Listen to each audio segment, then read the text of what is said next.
It's time to embrace Call of Duty Black Ops 2, which will make no sense if I have to change the titling of the stream, but that's what we're going with for now. Be sure to like the video. Subscribing is, you know, kind of a bit of a cool thing you can do, you know, especially in this economic situation that we live in. You know, consider becoming a channel member. You know, cool perks, all that great stuff. There's the Patreon option. There's the Discord if you want to see some stream alerts. An Amazon store affiliate link if you're buying anything on there. Okay, cool, we got it. UAV inbound. Our UAV is online. Kind of a little lame that deathmatch is our only option, but you know. When the Game Pass craze died down, or not Game Pass craze, but the fixed server craze died down, so did the other game modes. So now we must embrace Team Deathmatch over this holiday season.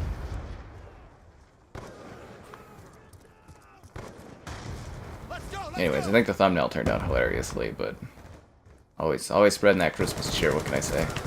Shot is good. Shot is good. You're damn right it is. Hostile UAV incoming.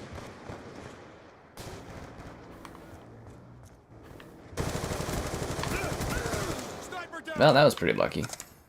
Kind of thought for sure he was going to get the stab in on me there. God damn it. I get sniped in the back anyways. Like, it doesn't even matter how hard you try. Keep that in mind. Ow, why is this so laggy?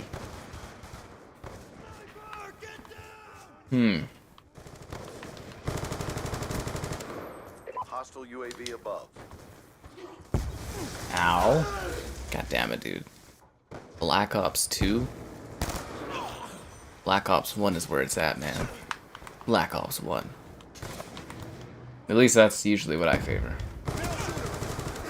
And apparently 2025 is going to be like a sequel to this, even though in continuity, like story-wise in the modern CODs, it's not even in canon in that, which is kind of funny. So, it's what kind of humorous that's what they're going for, but should be interesting to see what happens. Take it up.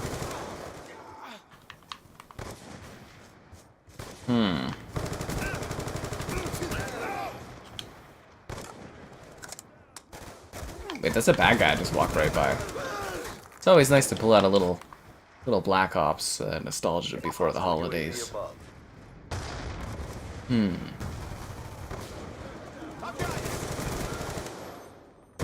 this is a nice change of pace too. I literally spent the day doing the snowball mode in COD while working on some other stuff. You know, getting some interview questions compiled, scheduling some things.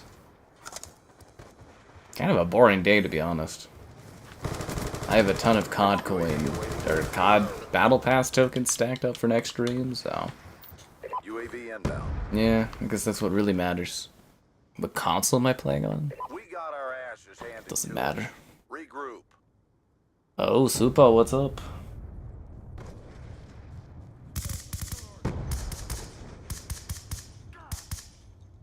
That gun's back looks strangely high resolution. Maybe it's the blur. It's probably the blur effect they use at the end there.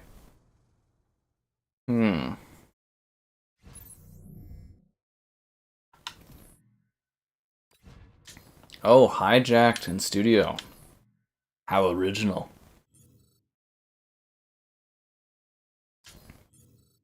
I think there's usually like, what? 3 maps you play on all night in this game? Studio, Hijacked, and Nuketown. That's all people like. Or Raid. Maple syrup? My Canadian internet? Oh. Yeah, my Canadian internet is just like budget cuts, the budget cut. I mean, theoretically, for a cord of my type, it's like the copper line has been doing so well. And what's Dylan up to? He's living that COD life. Yeah, I just did snowball fight all day. I think I got like 12 Battle Pass tokens. So next time we stream the new COD, it's like you're gonna be skipping some levels, that's for sure. My favorite game? It is definitely not my favorite game. No, sorry. It's good old Halo 3. Yeah. Team deathmatch. But that Mega Block set was sick. If you missed it, guys, I did a video review thing on this amazing Mega Blocks 360 set. I guess it's called Mega Collector Set. Oh my god, really? We loaded and immediately we migrate hosts. Are you serious? Is that because somebody's cheating? I wonder if that's because somebody left or if somebody's cheating. Let's see what happens. Anyways, yeah. It's kind of funny because it's like the thing now is called like Mega, and it's like a collector set. But I'm like, Mega from like a search results perspective is not like really a great thing to have in the title of your stuff, and I'm just like, damn, dude. It's horrible for branding, but yeah, it's technically Mega Blocks, but I guess they don't really call them Mega Blocks. It's like Mega is the high-end collector set, and then there's like Constructs is like the other stuff or something. They've like rebranded, but like it used, I think it's still, I don't know if it's like fully considered Mega Blocks, but you know, that's kind of what it is. And yeah, anyways, I did the review of the 360 today that they had, and it's a wonderful, wonderful set. It really is. I was kind of blown away. I was like, huh. Not what I expected.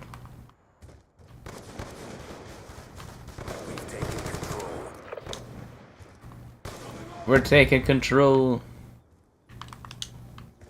I just can't wait till all this stuff gets on Game Pass so we can like stream the older stuff again. It was so fun when all those servers were like fixed, quote unquote, over the summer. It was like such a nostalgic blast. Just sitting there playing like World at War and the old Modern Warfares and stuff. It was a great couple weeks. I had a lovely time. Sure, we'll get that again when all this stuff drops next year on the G Pass. God damn it, man. What gun is that? Kinda got lucky on the draw there. Do I have a favorite shooter? Yeah, Halo 3. We've lost the advantage.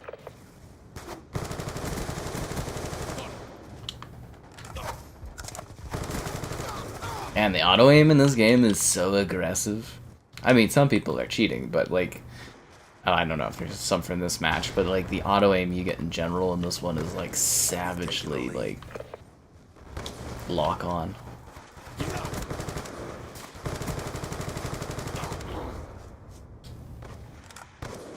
We're losing this fight. How are these guys at? I hope there's some resolution or FPS boosts that come with like the big backwards compatible drop. It'd be pretty sweet. And I'm hoping that next Xbox is strong enough to do resolution bump ups on all these games, all these 360 titles. Shouldn't be any excuse next gen. Should be more than enough power overhead. I mean, you think they'd at least give us 1440p at this point. At least 1440p.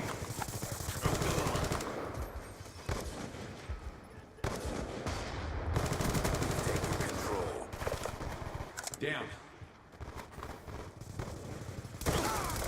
God damn it. Why are you excited to play Atomic Heart again? That game was just You talking about like the DLC? The Xbox One X? Yeah, it was a pretty good console. Still has its moments here or there. It's only the real issue with the Xbox One X at this point is its CPU. There's just not enough power there, at least for like good frame rate stuff. Stuff looks good, but you know.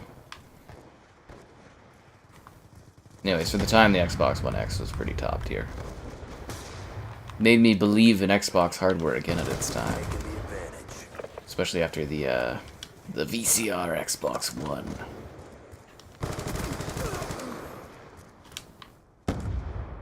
I like those guys doing. There's like one guy just spinning around in circles. It's like, what is that?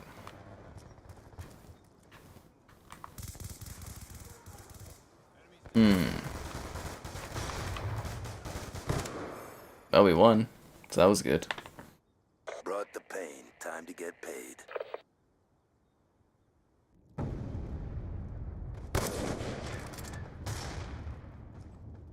I miss this day and era of gaming where they would like reuse maps, but they would make the maps look different.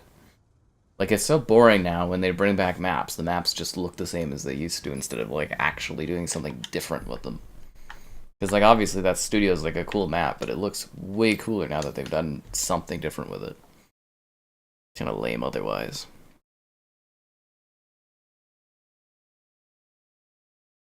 Anyways, it should be a fun Christmas time. We're getting very close. I can't believe Christmas is practically here. Which means the Christmas calendar is almost done. A 360E? Oh, that's a good one. What day are we eating for? The 23rd? Oh, ho, ho, ho. That means we've only got one more chocolate calendar day. And it's a bird. We have a chocolate bird.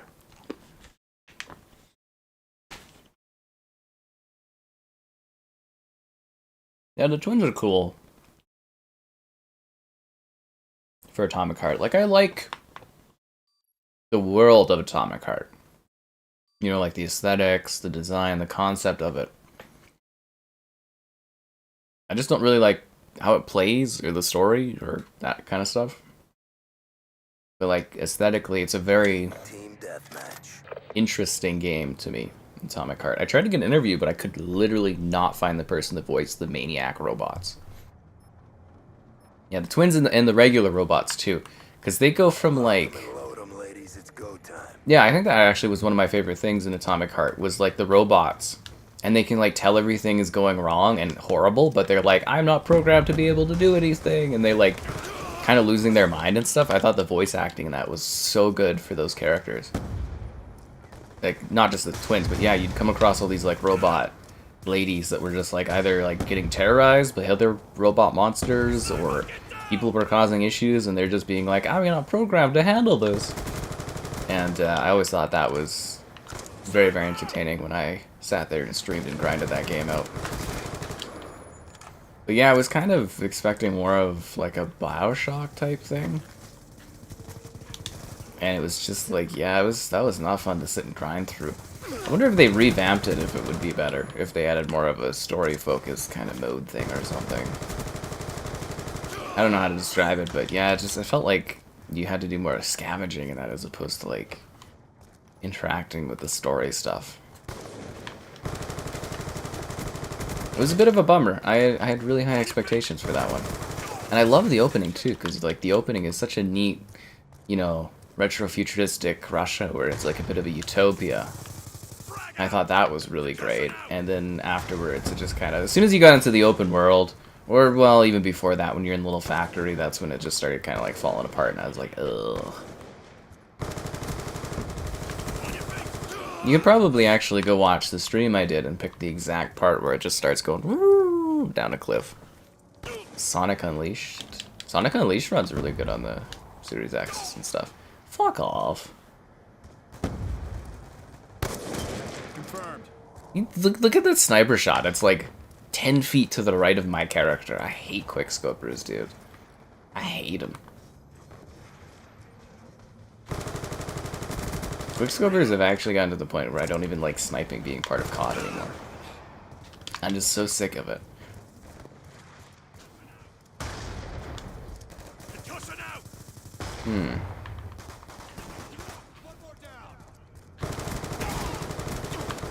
Yeah, it's actually at the point where I would prefer a game mode in Call of Duty games where it's literally just like snipers are not allowed. And it's because of playing these older ones where I just get tired of these guys. Same with, what was it, Modern Warfare 2 I did not like, what is it, those marksman rifles. They were basically quickscoping tools. On like crack. But yeah, so Sonic Unleashed. Was it? I really wish Sonic 06 would have been backwards compatible.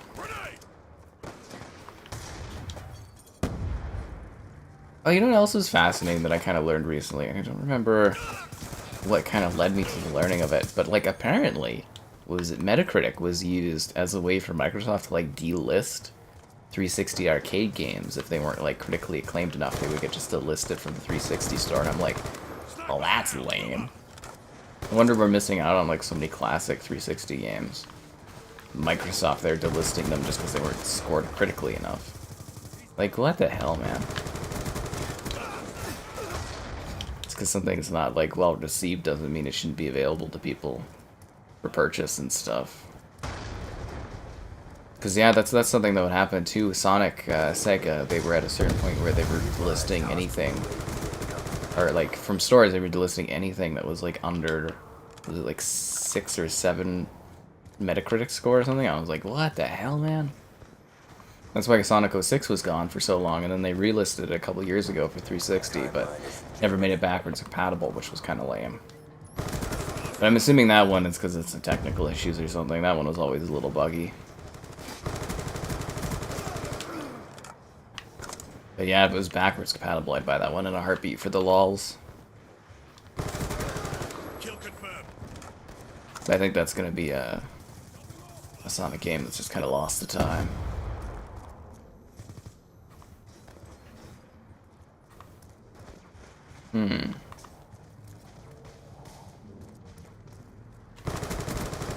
That guy's just teabagging our teammate. Okay, I'm not here to judge. Maybe they have a grudge going between each other. Lightning strike awaiting coordinates. God damn it. You got me. Is there a rumor? A rumor for what? The Metacritic stuff? You can just go read about it online. There's just some articles talking about it.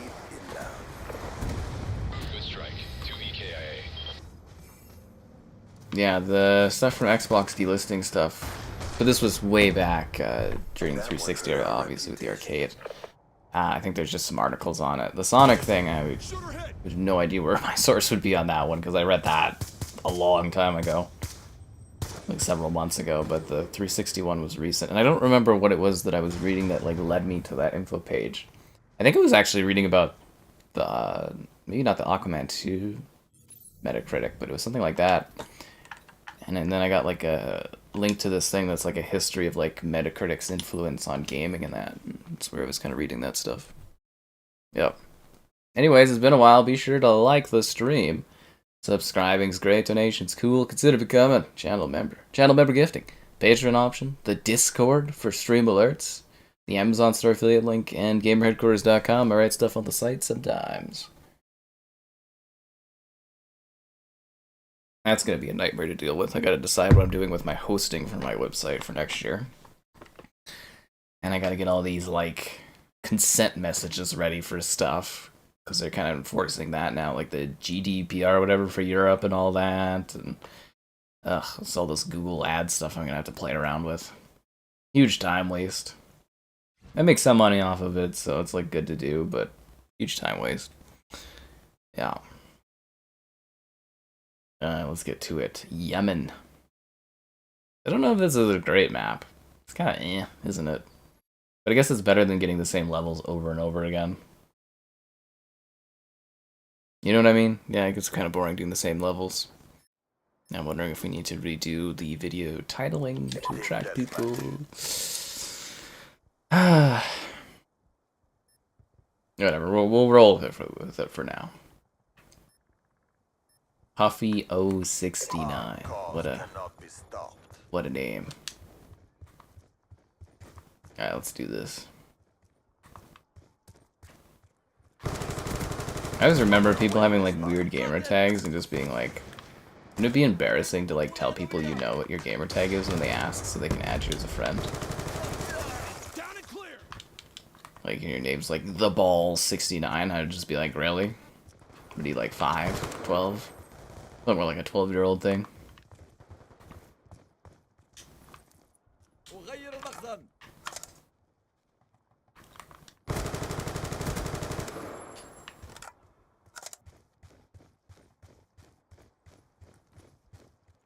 Where is everybody at? Oh, it's like 4-on-4. Nobody likes Yemen, they just like playing the same fucking 3 maps over and over and over again. Kind of boring, isn't it? Friendly UAV inbound.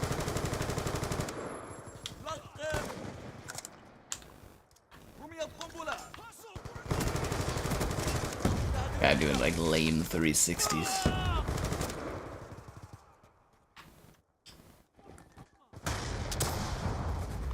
No, kind of thought my rocket would do something up there. I guess not.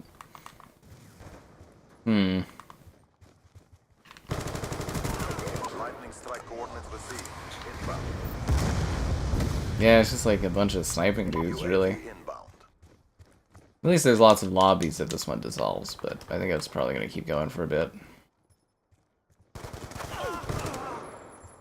Good kill, Puffy 069.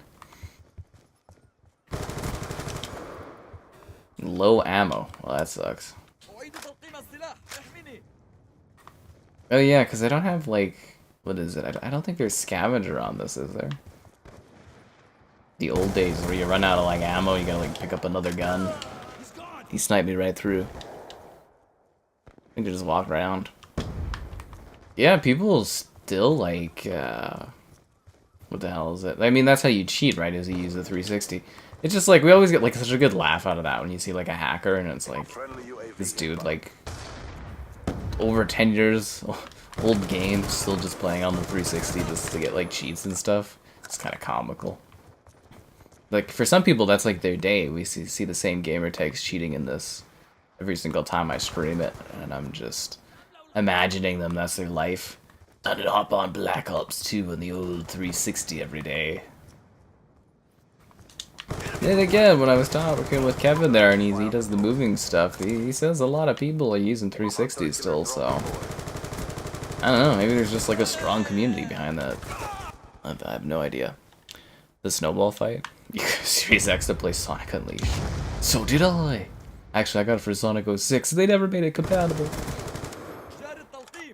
Yeah, no, I literally did Snowball Fight, like, all day. It was just, kind of, was doing Snowball Fight, and I was, like, writing and doing stuff, and yeah. Modern Warfare 3.2's time will come. Like I said, I got a stream schedule, guys, for just, like, through kind of Christmas, so, you know, just trust in the stream schedule. Embrace the stream schedule. Embrace it. Yeah. Yeah, I don't think there's too much camping going on here. At least the lobby kind of filled up a bit, which is nice. As I said, though, it's like, I could always join another lobby. There's quite a few of them going on. And sometimes you have to do that. I've noticed with some of the older games, is like, sure, it may seem silly to, you know, leave a good lobby, but there's usually other full ones you can switch to, and yeah, get other players. Just gotta wait for the Game Pass, and then you can finally play, like, Domination again and stuff. That was so nice, again, during the summer when they did the fixes, quote-unquote, and, you know, we were able to play other game modes. That was so refreshing. Incredibly refreshing, actually. Friendly UAV. Don't quit now. But yeah, I don't know if I love the idea of 2025 literally just being a remake of all these levels. Golf War better be pretty damn impressive if we're going to be stuck with that type of game for 2 years straight.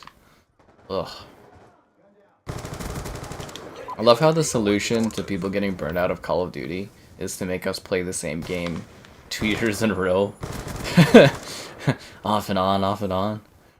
Yeah, because that sounds like it's going to be the new normal, is them just doing like a half-ass COD every other year. So it'll be Black Ops, Gulf War, Black Ops, 2.5, and then Modern Warfare, and then Modern Warfare again. Ugh. This is our punishment for guys not supporting Vanguard and some of these other creative spin-off projects. We should have played Ghosts, guys. Your will has given you Why can the 360 cheat? Because Microsoft doesn't do anything to people that cheat on the 360. And you can hack the hell out of the 360s.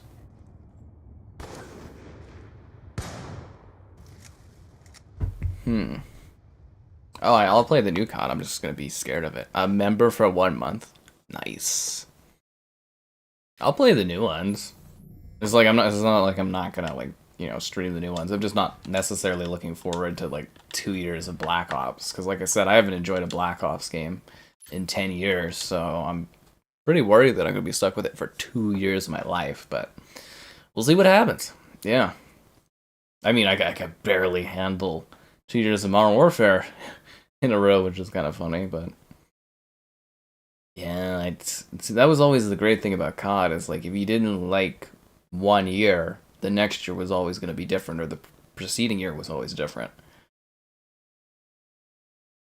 Now we're just going to be stuck with the same thing over and over again until I die.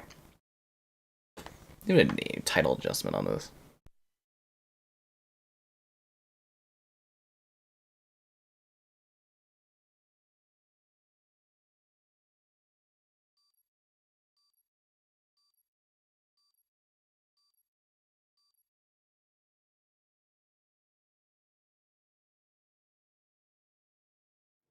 There we go. We'll add Embrace back afterwards. Team deathmatch. Am I the host, or is it Pickle17? Let's get in and out clean. At least we're getting some different levels tonight. I do appreciate that. Frag out. Concussion out. I always forget that live grenades don't work off the bat in this game. That's because back in the day, people would literally sit there and they would just like huck a grenade across the map and get a kill. Or they would, the worst was, what was it, Modern Warfare 2, the original? People would just like noob or snipe all the way across the map and like kill people, especially in Search and Destroy right off the bat. They would just like annihilate the entire other team. It was stupid.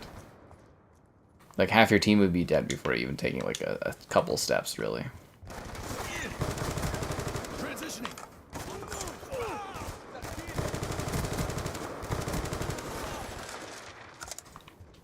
Surprised that guy didn't die. Really surprised. Modern Warfare Black Ops, they are the ones that sell, but yeah, I just don't want to get stuck with that forever. You gotta like try and mix it up, otherwise we're just gonna be stuck with the two things over and over again. Like that can't be sustainable either, just switching between two franchises. That's gonna burn people out too. You gotta learn from the failures of Disney. It's actually kind of funny, they're like, oh, we've burned people out. We're gonna give you guys like a year break, and then we're gonna put even more stuff out. And it's like, okay, that's not gonna fix anything, man. I do wonder how many years they'll try to keep doing like superhero stuff before they just give up on it if the box office doesn't improve. Should be very interesting. Yeah, because I'm wondering what the theoretical break is where they just give up. A ghost stream in the future? What ghost stream? Call of Duty Ghosts? We stream Call of Duty Ghosts occasionally. We just haven't done it in a while. I don't think the last stream of it was very popular. To be honest, like a lot of the stuff we used to stream like monthly is just in complete decline of interest from people for streams. Yeah, these like COD streams, these ones, the older games, do like half of what they used to, if that. It's economic decline. Stream economic decline is what it is. But yeah, I'm sure Ghosts will come pop back in again at some point for a stream. Never count Call of Duty Ghosts out, man. And it's still even got like an active amount of people playing it, which is impressive.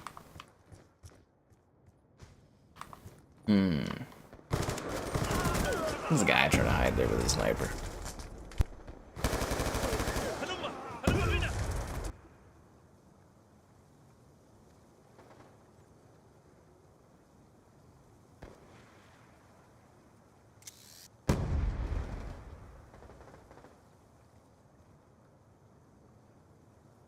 There we go. There we go on the title change. Okay, so anyways, let's focus up.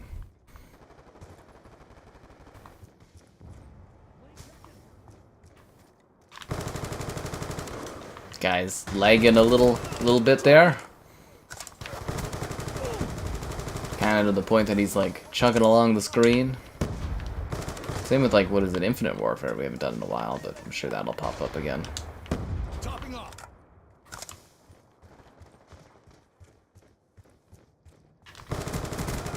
Kill confirmed. Attack reload. Hostile UAV above. There we go. Yeah, my dream of ever more successful streams just never came to fruition. Oh well.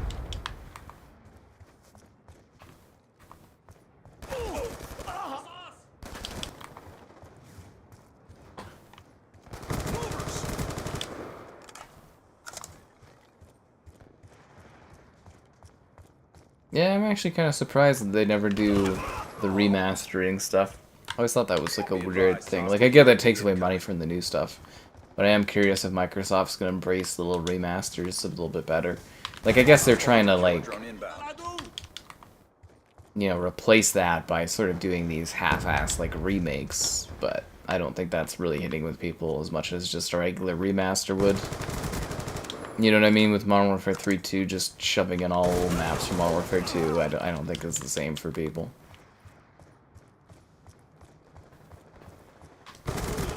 He's gone. Yeah, trying to use my gun against me? Or does he just have the same skin as I do? Maybe he just has the same gun skin as I do. That's a good question. Puffy 069's back, guys? Puffy 069, where'd you go? Might give another lobby a whirl after this, just so we get, like, fuller player counts. Ugh, triple kill. Friendly UAV inbound. Very good grenades. Should have just been a little bit higher and that guy would have had me. Concussion out. Get moving. Hostiles destroyed your UAV. Lightning strike awaiting coordinates. Friendly lightning strike inbound. Yeah, so he just uses the M27, but he's got like a similar skin on. Yeah, I broke the bank buying this skin, guys. It was $2 whole, or what was it, $1.99, and you get like gun skins for every gun. I missed the microtransactions that were affordable. Pillars of Eternity? Yeah, I have videos for the Pillars of Eternity stuff. I've never done a stream on it, but I have videos on them.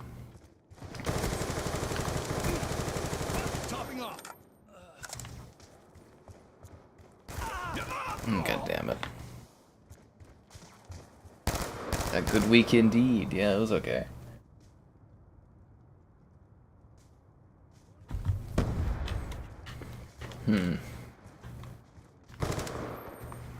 Yeah, I don't know. It was kind of weird. Didn't really do a whole lot. Didn't have a whole lot to do. Just kind of winding down and like, you know, waiting for the holidays and stuff to go through and all that. Gotta go to the gym tomorrow. Usually I take time off from the gym around the holidays, but I feel too fat and full from eating that pizza a couple days ago, and I'm like, I need the extra little bit of fitness.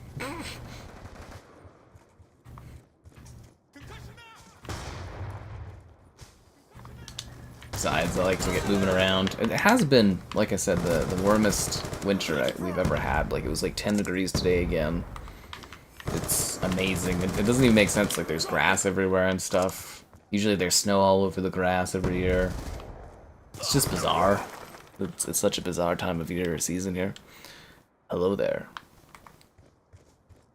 Yeah. Fire out. This map was alright, I guess. I don't know. I think there's some better levels. Like, Black Ops 2 has a lot of really good maps. On your feet. And again, I think a lot of the nostalgic, like, classic CODs have really good, you know, set of levels to them. Hostile UAV above. Just with a few here or there that aren't great. I mean, it's like any Call of Duty, right? Some maps are really, really great, some are kind of and there's a few terrible ones, and it's just kind of how she goes. We've lost the lead. That's the case across all of them, right? Alan Wake 2. It's pretty good. Nobody told you Alan Wake 2 is pretty good? You didn't hear that from everyone? I was kind of surprised that it's only got, would it clear like 1 million sales, Alan Wake 2? Just for how much you hear it like talked about online, I'm kind of surprised it doesn't have more. But it's good you finally gave that little indie game a chance there, Filet. I don't know, I think it's been somewhat successful. I just hope we don't have to wait as long for Alan Wake 3. Well, it's already going to be a little messed up because the Max Payne voice actor died, so... Good job. I don't know how they replace that. It's snowing where you are? Well, apparently it's supposed to snow tonight, but I don't know if it's going to or not. But even then, the snow's just been like rain and it's gone. Yeah, like, is it gonna rain? No, the forecast has changed. Now it's not raining. That's hilarious. It was supposed to rain, like, all night, and it's like... Oh, no, maybe it's still said at 1 a.m. it's supposed to start snowing. And they say a 90% chance, so we'll see if that happens. And then the next few days are supposed to be, like, really sunny, so... I think it's gonna be more like rain as opposed to snow, which will be hilarious. Please not studio again. Tired of that map, man. You missed the whole game? Well, the game never left. It's just sitting here waiting for you. What's cracking? The Kraken. Where am I from? I'm from a cold place. I've got my hat on. I'm from the North Pole. Can't you tell?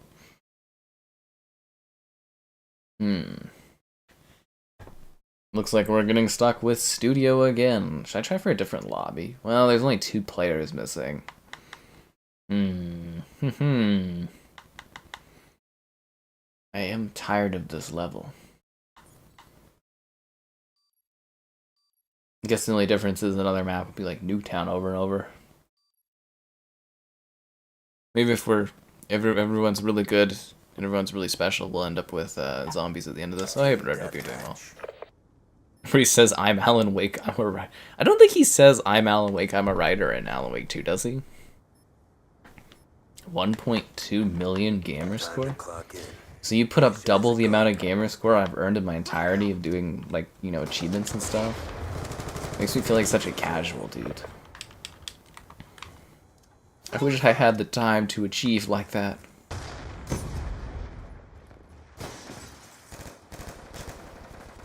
Gotta start pumping out some of those indie games. Get some more gamer score going. I'd like to hit 1 million at some point.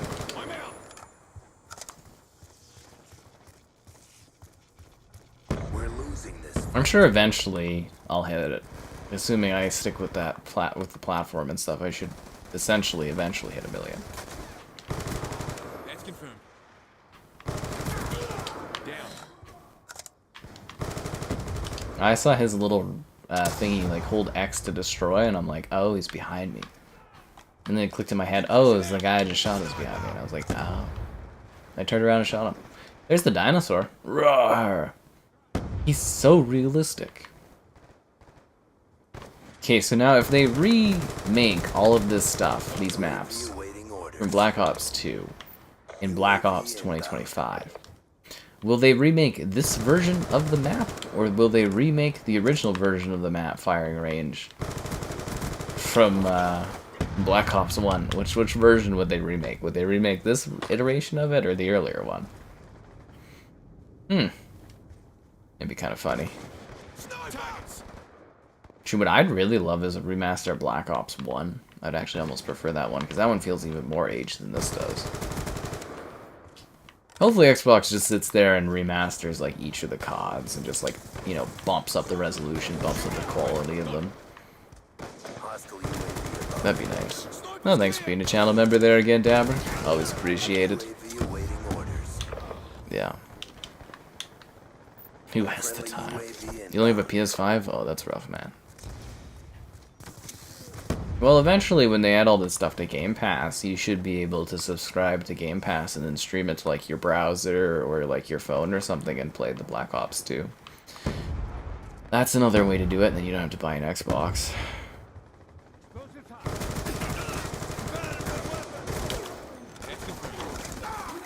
Yeah, that would be pretty cool.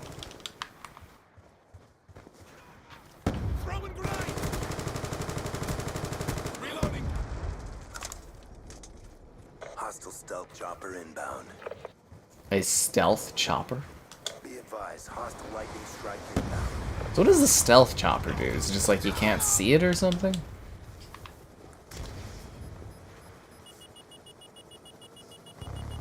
Does that mean it's locked on? Oh, it does. Okay. Well, there goes the stealth chopper.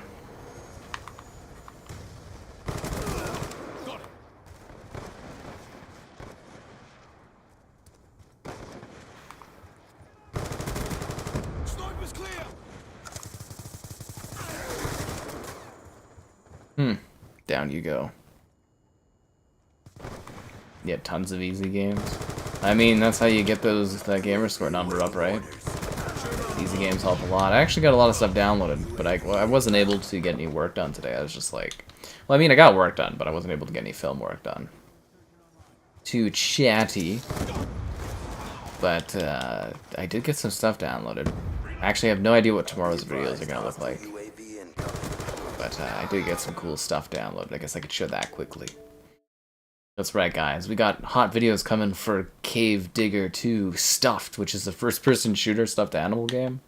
Pixel Strike, Rail Break, and Choo Choo Charles. Which, again, I kind of was under the impression when people said Choo Choo Charles in the chat over the last couple of years, few years, during streams. I thought they were, like, joking about some kind of internet reference. I didn't know that Choo Choo Charles was, like, an actual game. Where you try to kill a train or something? I don't know. Anyways, videos I gotta work on. I gotta work on getting you guys to sit there and sit back and like the stream. Subscribing's great, donations cool. Consider becoming a channel member. Channel member gifting. The Patreon option. The Discord for stream alerts, chatter, and great times. And the Amazon store affiliate link. If you're grabbing anything on there, use the affiliate link. Especially around these holiday times. God damn it. Top 5% of players on Xbox? That's pretty impressive. He says he's a writer when you meet him. But he doesn't say it like he does in the first one, does he? I mean, I guess he kind of... I don't know if it's the same. I'm Alan Wake. I'm a writer. I do usually drink wine, but it's not a wine day. 3 videos in 1 day. Oh no, I spaced them out. When the Series X launched, I was doing like 4 videos in a day. It was good views, honestly, yeah. Now I do like 2 videos in like a stream, which is still a pretty crazy work schedule. The plan was I'd get more viewers and stuff, and then I could do like less videos and stuff and that, but yeah. Sucks to suck. Anyways, yeah, no, that was pretty grueling doing like 4 videos, but there's lots of games. I would just kind of sit there and just play all these old favorites of mine, and I just like stack videos. It was pretty fun. Yeah, it was really cool because you'd sit there and I'd just be playing like literally all of the classics, and I'd just be going like bop bop bop bop bop in a day, and it was really cool. Yeah, you just get to revisit all your favorite games, do videos on them, talk about them. It was nice. Okay, everyone's just gonna pick that same stupid map. I'm bailing for a different lobby. I don't want to play on the stupid same level over and over again. There we go. The Hitman video. I'm glad you enjoyed it, Sherry. I was so proud that I killed every, like, I'm assuming most of you missed the Hitman stream from yesterday. But, yeah, I killed every single person. every single NPC on the map, which I've never been able to do. I usually always get killed, and, yeah, I was very proud. The hell was it? I was chatting with my mother today about Christmas plans and stuff. I have to go pick up an apple pie for the family tomorrow, whatever, after the gym, I guess. But it was like, I killed every single person on it, every single NPC in Hitman 3. And she's like, I was supposed to say I'm like proud of you or something for that. I was like, not really. But got like a good chuckle. I was like, I killed all of them. I'm getting a psychopath over here. Jesus, dude. This is where I say, it's like, you get tired of playing this older game because people play the same fucking levels over and over again. It's so annoying. Nuketown, Studio, and Hijacked. That's all people like playing in this. You have like auto aim? How the hell did you kill me there? I don't know. It's just good shooting. It's just good shooting, guys. Hogwarts Legacy for $21? That's a pretty good deal, dude. Hogwarts Legacy was fun. I really enjoyed playing that. I'm really disappointed that instead of doing DLC, they're working on a sequel because they could squeeze more microtransactions into a sequel. But, yeah, it was fun. I had a good time with Hogwarts Legacy. I'm looking forward to the second one. It's also funny that they couldn't include what was it? Quidditch, because they're doing a separate Quidditch game where they can squeeze more microtransactions into that too. A little bit of a bummer. Starting to think some of these guys might be auto-aiming. I don't know.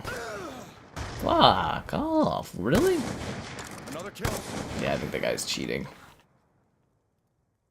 Terrible effort. Regroup and Freaking quickscopers suck, dude.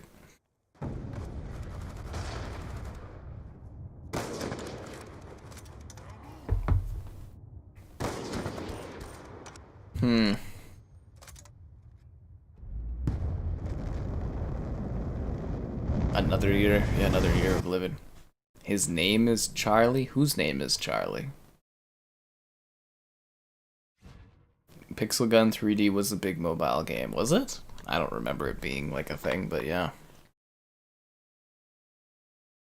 Some of the PC sales? Yeah, I don't know, man. I don't know what I'm doing. I gotta figure everything out next year for stuff. Sales videos wise, other stuff. I feel like there's more competition doing sales video stuff for that kind of thing, but I don't know. I don't even know how you would jump in on doing like a Steam sales one or anything. I'll have to adjust scheduling and map everything out next year. It's gonna be so much fun. To think I could have just been coasting along. Xbox hadn't been so goddamn annoying this year. Dying Light? Oh, that was another weird thing, was the Chinese government cracking down on what games can do in China, and then Tencent, I think they lost like $40 billion in market value and stuff in a day. It was kind of funny. It was, yeah, because in China they're like, you can no longer do daily rewards, they're not allowed to do gambling type streams. There's a limit to how much people can spend on microtransactions now. And yeah, I'm like, the gaming industry is kind of struggling overall, like globally, and then I'm just like, this in China I think could be like hugely impactful. Yeah, that guy's cheating. We've lost the advantage.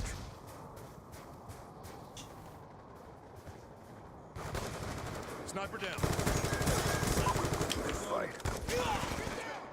God damn it. Psycho Man, how could you? We've lost control. That actually looks pretty good. Looks like some good food. Be advised, hostile UAV incoming. I kind of wanted to do breakfast too, but I was like, I think I had too many calories recently. Frag out. Concussion out. Yeah, like honestly, I would really love... I'm actually getting to that point in Call of Duty where I would legitimately love a mode where it's just like no snipers. Absolutely zero snipers allowed. No marksman rifles, no snipers. I think would be my perfect COD game mode at this point. I can't stand people that do sniping because they don't snipe, they just quickscope. Fire out. God, I'd kill for that game mode. Every COD, I'm just tired of it. Absolutely just sick of people shooting like this. Yeah. Apple's gonna buy PlayStation? I haven't heard any rumor about Apple buying PlayStation. On your feet. That seems like a very un-Apple thing to do.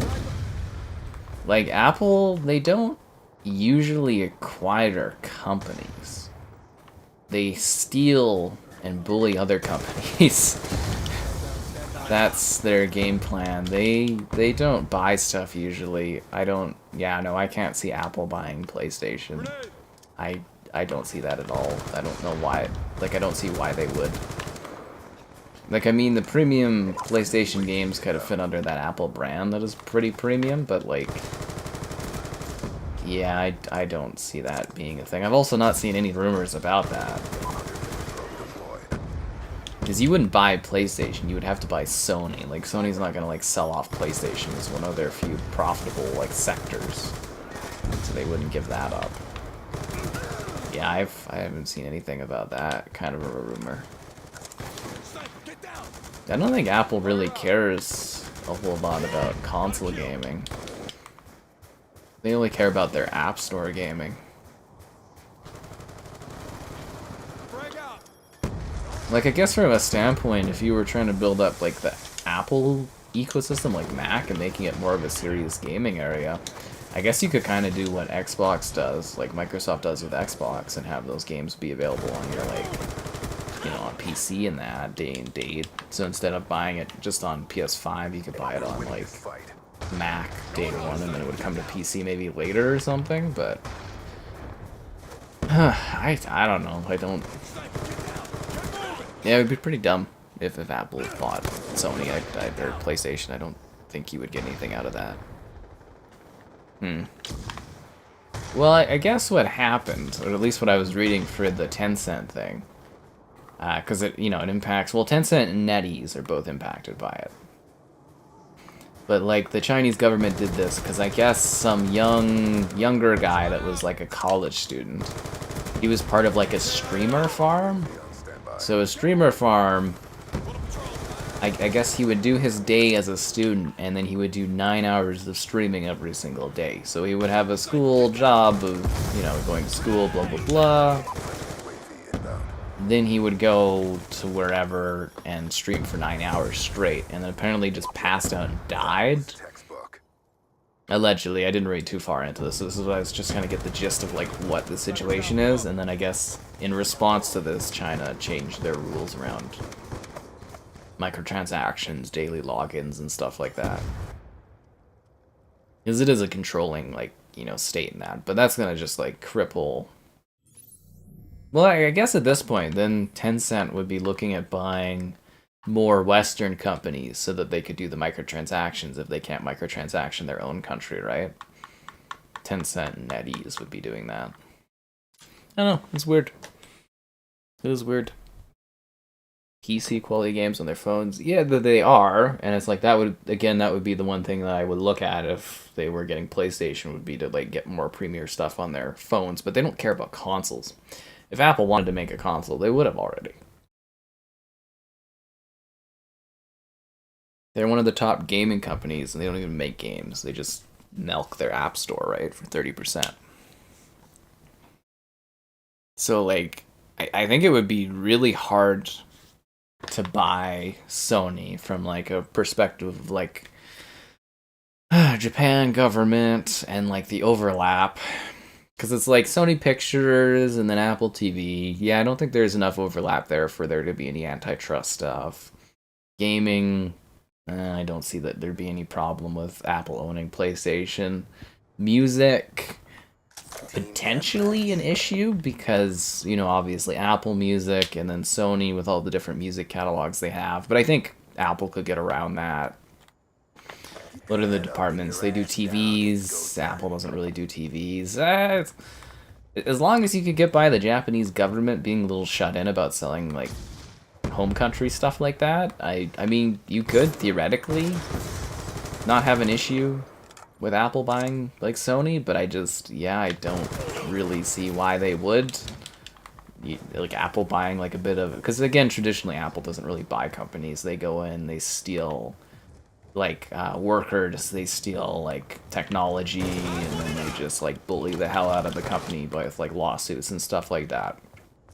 Kind of similar to, like Facebook and Microsoft and stuff. They have a history of, like, buying out smaller companies so that there's no competition. Apple literally comes in, takes from companies, and, like, dissolves competition. So, like, a little different strategy, but, like, they do different things. The best thumbnail? Thanks, man. Not grinding Modern Warfare 3? I grinded Modern Warfare 3 all day. I was just playing Snowball Fight while I was working on stuff. There'll be a Modern Warfare 3 stream. I have a stream schedule, guys. Just, you know, embrace it. Embrace the holidays. I'm trying to bring you guys a good variety of stuff, and I just, like... constant questions about me not giving enough to you guys. It's these impossible beauty standards that I have to adhere to. Tisk, tisk, tisk. Anyways, yeah, I don't know. It just where is this rumor even coming from about Apple getting Sony? Because it's just not really their. It's not their playbook. Yeah, Black Ops 2. Yeah. So Black Ops 2 would be series. Okay, so the people playing on Black Ops 2 right now would be 360, Xbox One, Xbox One X, Series X, and Series S. And then down the road, I would say cloud as well at some point too, right?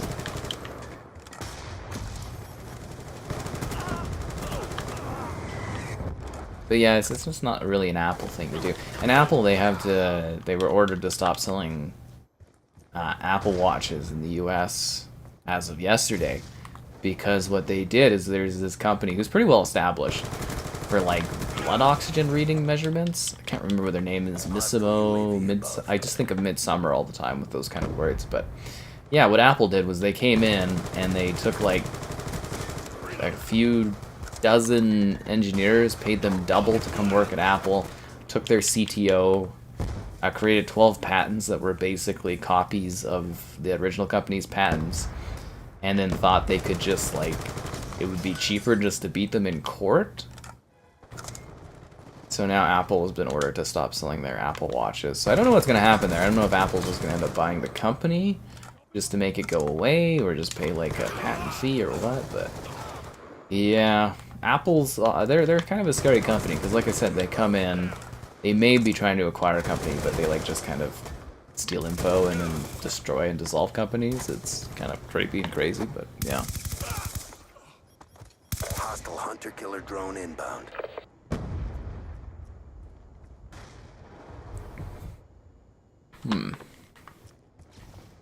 Yeah, so it's the Apple Watches, the new series of Apple Watches, because they use the oxygen blood reading levels or whatever.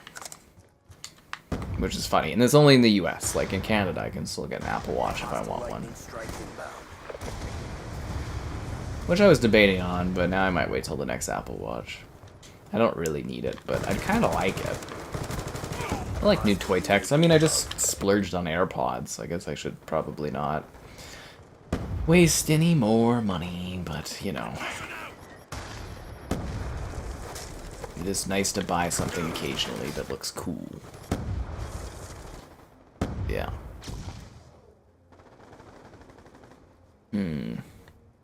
I was just more surprised that, like, Apple was able to get the Resident Evils running on the new iPhone.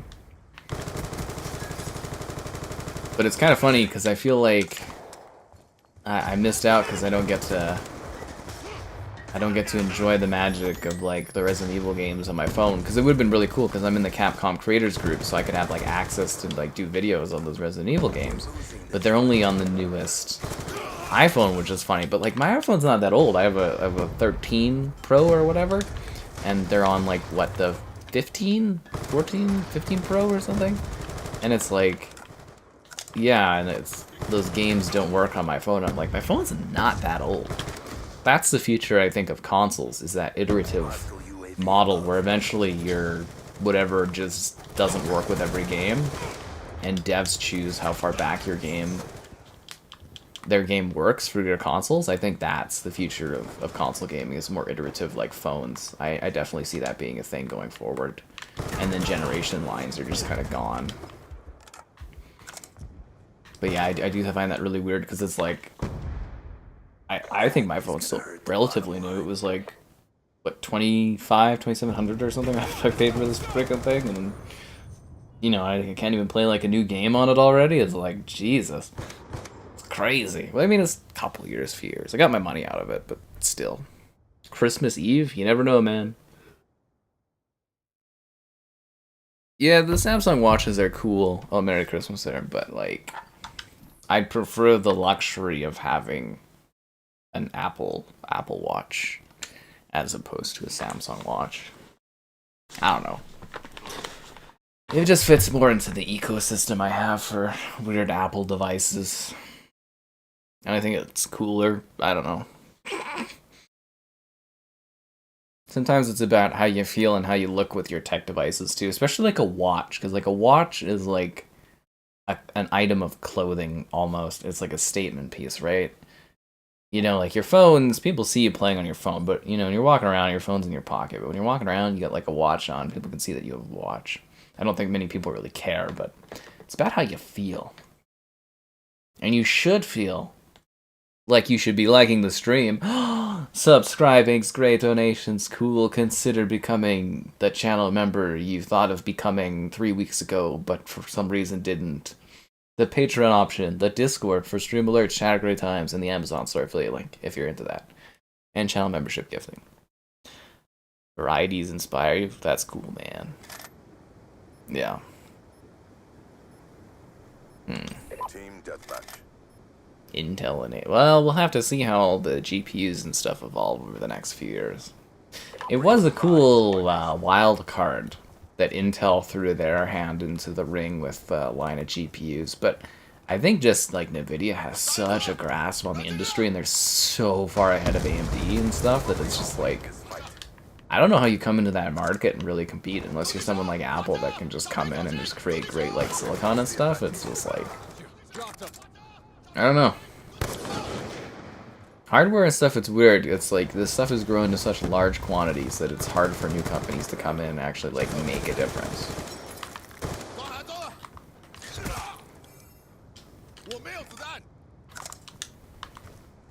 And it's like I don't see myself ever leaving like Nvidia stuff for PC unless some other company did some kind of weird leaps and bounds jump or some kind of huge technology change somewhere else. But yeah, I don't know. Stuff's pretty ingrained these days.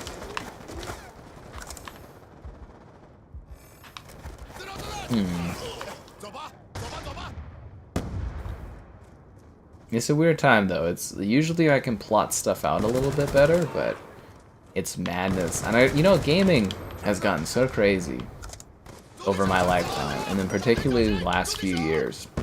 Like when I was younger, gaming news, it was like off and on. You know, it was like occasionally there'd be a few big headlines in a year, Call of Duty top selling, and you know, like Halo 2 is, you know, the #1 entertainment piece of all time. But like gaming nowadays, it's like there's actually regular news almost every day, or there's some kind of industry changing thing like every other week. It's almost impossible to keep up with. It's actually scary how wild and like volatile it all is.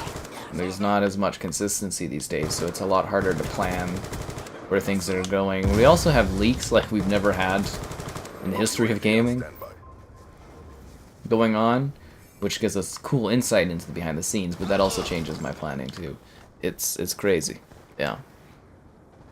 They buy low cards. Oh, I know most people buy lower cards too, right? Like, I get that. I mean, obviously not everyone has the money to, like, throw down for these huge graphics cards, but you get what I mean. It's just like, yeah, Nvidia just has, like, such a grasp on the industry, even with different card lines and stuff.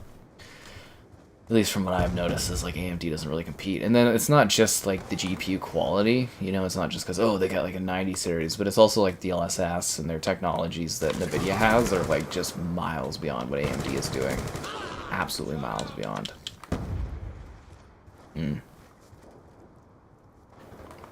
These games, they'll be in Game Pass next year. I don't know, I'm thinking this spring. Like, Xbox hasn't been very, like, fast or, like, consistent on getting crap done recently, but like this should be, I believe this spring all this stuff should be on Game Pass. But yes, this Call of Duty Black Ops 1 and 2 will be on Game Pass the first day they add them to Game Pass.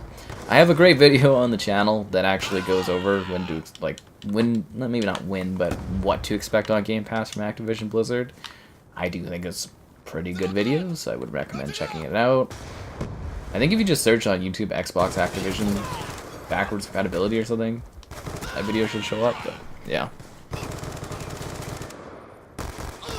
2024 is probably gonna be pretty nuts. Favorite Black Ops 2 map? Magma. I really like Magma. It looks cool. It's got a weird flow to it. Yeah, I like the Magma map quite a bit in this one. That one, maybe Oasis. The sand level's pretty. I think is it called Oasis, or no? Is it called Mirage? I can't remember if it's Oasis or Mirage. I feel like it's not Oasis because Bad Company One has Oasis, or had Oasis. I think it's called Mirage in this game. There's like a sand level which is like at a kind of a spa resort or something. That one I quite like too, but I think Magnum is my favorite from this game. It's cool vibes, yeah. Apple targets adults. Apple targets people that have tons of money. Tons of money. AMD will catch up a lot. I don't think AMD will. I think AMD is going to firmly be well behind NVIDIA forever. I don't see them ever catching up. Yeah. Not like just from a sales perspective, but also from like a technology perspective, they are so far behind. Like I think they just opened up FSR 3 for like open source tech, but to me that plays as a bit of a more desperation type move to try to catch up to NVIDIA's like farming it out to people to improve, but like yeah, no, AMD is so behind. Also, I think NVIDIA has better like government contracts and stuff too. It's just like the funding and the money and the scale and stuff. It's just like AMD really isn't much of a competitor to to NVIDIA. Things could change, yeah, sure, but like they're not very comparable companies, in my opinion. Yeah. The Game Pass reviews. Glad you found it helpful, yeah. You played Black Ops 1 on the Wii? I think there was a few people that played these games on, like, the Wii. It would actually be kind of cool to check out an older COD on the Wii. Because, like, I think it would be kind of funny to you, because they use motion, right? It would be kind of entertaining to do, like, a motion kind of hit with the thing, but probably looks like garbage. That's interesting that you played it on the Wii. I'd have to go back and look, because I'm assuming it was a cut down version, right, to make it work on there, but I wonder what that would be like.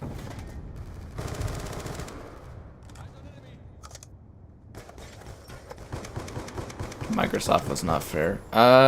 No. 2024 will be the first COD's day one will launch on Game Pass. You've got incorrect information there. The marketing deal ends in 2025 or 2024, January 2024. The marketing deal ends. So Black Ops Gulf War will be the first COD to launch day one on Game Pass, and then every COD's until then will be day one too. Yeah. Or should we go for Meltdown sucks. It's a terrible map. I don't want to play on that one. Yeah.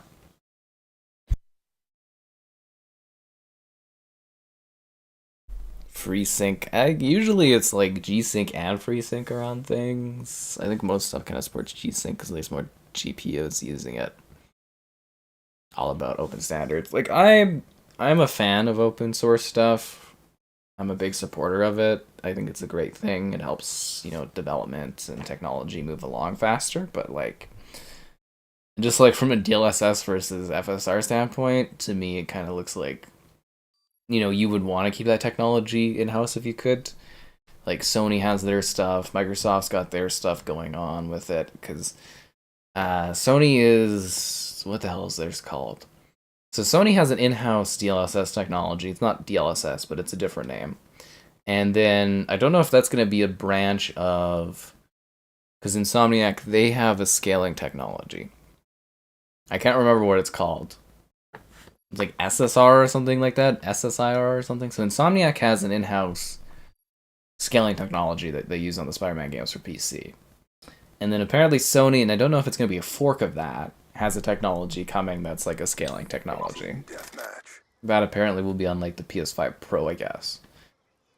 So that's what they're doing. And then Microsoft has DirectML, which I haven't seen used ever.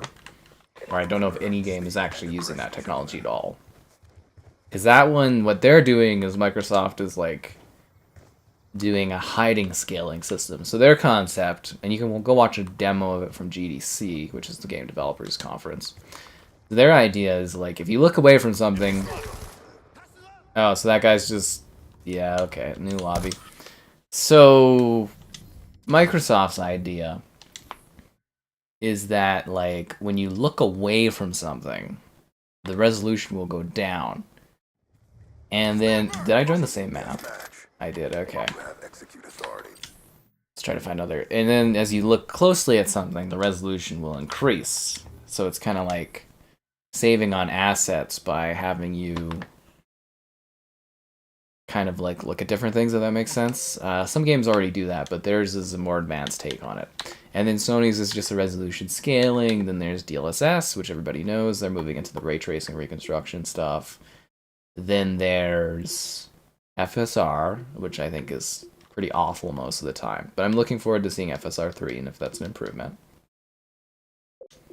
And then what else is there? There's somebody else is doing something too. And then I think Nintendo's going to use DLSS, but I'm trying to think if there's like another company that does like the scaling stuff. Yeah. Modern Warfare Reflex Edition. I have no idea what that is. Drone. Okay, I don't want to play on drone because that guy's just shooting through walls. Which I guess is fine if you're not on the team where the walls are being shot through. Ah, god damn it. See, now I'm kind of getting stuck because I'm played with DLC people. So if you have DLC, it tries to put you in DLC matches. Yeah. But yeah, definitely G-Sync on. I don't know, I think G-Sync's been pretty common on most of the monitors I've seen. High-end TVs, yeah, sure, definitely. But, it's just kind of better stuff. The NVIDIA stuff just tends to be better, in my opinion, for a lot of what they do and what they make. But we'll have to see how that stuff changes over time. And yeah, I used to really like AMD. I had an AMD graphics card. It was great. And then it died. And I, like, couldn't buy any more AMD cards. So I switched over to, was it NVIDIA? And it was such an evolution that I'm like, yeah, I'm not going back to AMD. And then I also met one of the community PR managers for AMD at PAX West 17, and the guy was a colossal dick, so I was like, okay, fuck AMD. And I've just kind of super been done with him since that. Yeah, the PR guy was just like a complete ass at PAX, so I was like, yeah, no, I'm done with this company. And yeah, that's kind of how it's been. I'm trying to think who else has a resolution scaling technology. I think there was like 5 companies. It's like Microsoft had a thing, PlayStation had a thing. I guess Insomniac within PlayStation, NVIDIA, AMD. Maybe that is it. I thought there was like another company. Then again, I'm not necessarily loving the resolution scaling stuff on any side. Like most of the FSR applications that I've seen on Xbox and like PlayStation just look horrible. The FSR shimmer. Ooh, which I noticed in Tekken. Oh my god. Tekken looks so, like, the water stuff looks really shimmery, and the city street looks really good. But, like, that one where it's, like, a temple map with water, I'm like, that is some bad FSR, dude. But allegedly, they're using FSR 1, which kind of makes sense. Like, FSR 2 is, like, kind of a little better, but, yeah. FSR 1 is, like, hot garbage. That guy tried to draw me in and C4 me? What a dude. It's a cool tactic, but yeah, it's like, come on, man.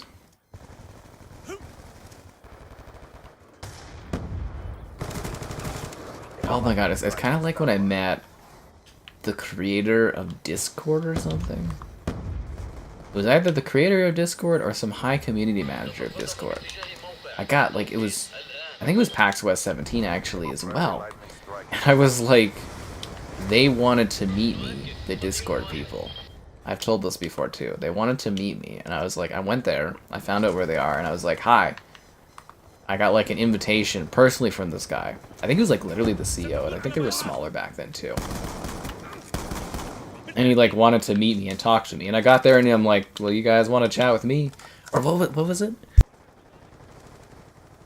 It was something like, oh yeah, we want to meet you, blah blah blah. And then I got there and he's like, okay, well what did you want to talk about? And I was like, what do you mean, what do I want to talk about? I was like, you guys wanted to set this up with me. He's like, oh, I have no idea why. And I'm like, you literally emailed me. I guess I could go find those emails. And it's just like, they wanted to set something up with me. I went there and met with them. And this again was, Discord was really new at this time. And I was just like, what the hell, dude? It was just kind of awkward, and I'm like, okay, I'm leaving. And he's like, alright. I was like, what a waste of time. I was like, what a waste of time that was. This is so strange. And now Discord's obviously a huge juggernaut. Like, everybody uses it and stuff. Actually, I really dislike that Discord has become such a juggernaut, and Discord has, like, killed online forums. Because we've essentially, information that used to be, like, freely available to people on the web is now, like, stuck in this app of Discord. Like, just gone. Like, the Gears forums, like, all kinds of forums have just evaporated because of Discord. And we've taken all this information that was publicly available and we've, like, slapped it into this, like, app area you can't get to. Same with, like, Reddit's become a very walled garden nowadays, which I don't love. And yeah, I don't like how, like, segmented and walled off the internet's becoming. It makes it a little sadder. You know, you used to be able to just kind of enjoy it freely, and now it's all carved up and cut in, and it's a shame, yeah. DLSS can actually be better than native 4K. Well, you know, stuff improves. Nasty I was at Black Ops 2. I have my moments. FSR 2.2 is pretty comparable. Well, from what I've seen, I disagree greatly on that. Photovoltaic rendering? The PSVR 2. Yeah, I haven't really spent time with the PSVR 2, I guess you would say, but it makes sense that they have their own thing. I'm just kind of curious what Sony's been working on for their version of DLSS or whatever. Like, it's good to have competing things working on this technology for scaling, but, like, it would be cool if there was one sort of industry standard and it just got all of the improvement and care from people and it just became, like, a really good way to do it. I mean, I kind of still prefer, like, native rendering, but some of the DLSS stuff I've seen over the years, it's just, it looks really, really great. Like, always, I used to get invited to some of the NVIDIA, like, internal, like, meetings and stuff. I don't know if internal meetings, but press meetings and stuff to learn about, like, where that technology was going for resolution scaling, and, yeah, they always had such impressive stuff they were working on, and so many cool things they were doing for, like, scaling technology. It was very, very impressive. You will be rewarded for your loyalty. I don't know if we stared at each other, the Discord guy, but, like, I just kind of was there, and I was just, like, awkwardly playing a little bit on my phone. I was just like, why the hell did you bring me here? The new Black Ops? Not really. Okay, so 2024 Black Ops is Gulf War, and then 2025 Black Ops is a sequel to this Black Ops, which again doesn't make any goddamn sense because they've erased this. Like, this storyline is supposed to be finished. So, because, like, from a narrative standpoint, none of the logic is here. Because, like, Modern Warfare 2019 is kind of a prequel to Call of Duty 4, but it's not because Modern Warfare 2 continues the events of Modern Warfare 2019, so it's not really part of that continuity. And then they added or shoehorned the new Black Ops continuity into the Modern Warfare continuity.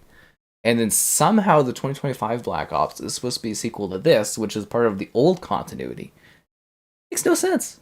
It makes no, like, I don't care at all about Call of Duty having, like, a connected shared universe. I don't give a crap about that. But, like, where is this idea coming from that they're gonna do a sequel to a universe continuity wise that has already ended? It doesn't make any sense to me. I literally don't get it. Immortals of Avium, I've seen, like, Immortals of Avium ran a little bit better last time I played it to get, like, a little video clip, but, like, I don't think it looks that much better. Like, it just runs better performance-wise. Allegedly, they're gonna shove FSR 3 onto the console version of Immortals of Avium, and I'll do, like, a new video when they do that, because I'm curious about it. But, like, yeah, the only difference there is the resolution. Not the resolution, the frame rate's better. We're winning this fight. That's the only improvement that I've noticed. Just like I noticed that the stream could have more improvement. If more people liked it, subscribing's great, donations cool, consider becoming a channel member. Channel member gifting. The Patreon option, the Discord for stream alerts, chat and great times, and the Amazon store affiliate link. If you're grabbing anything on Amazon, use the affiliate link.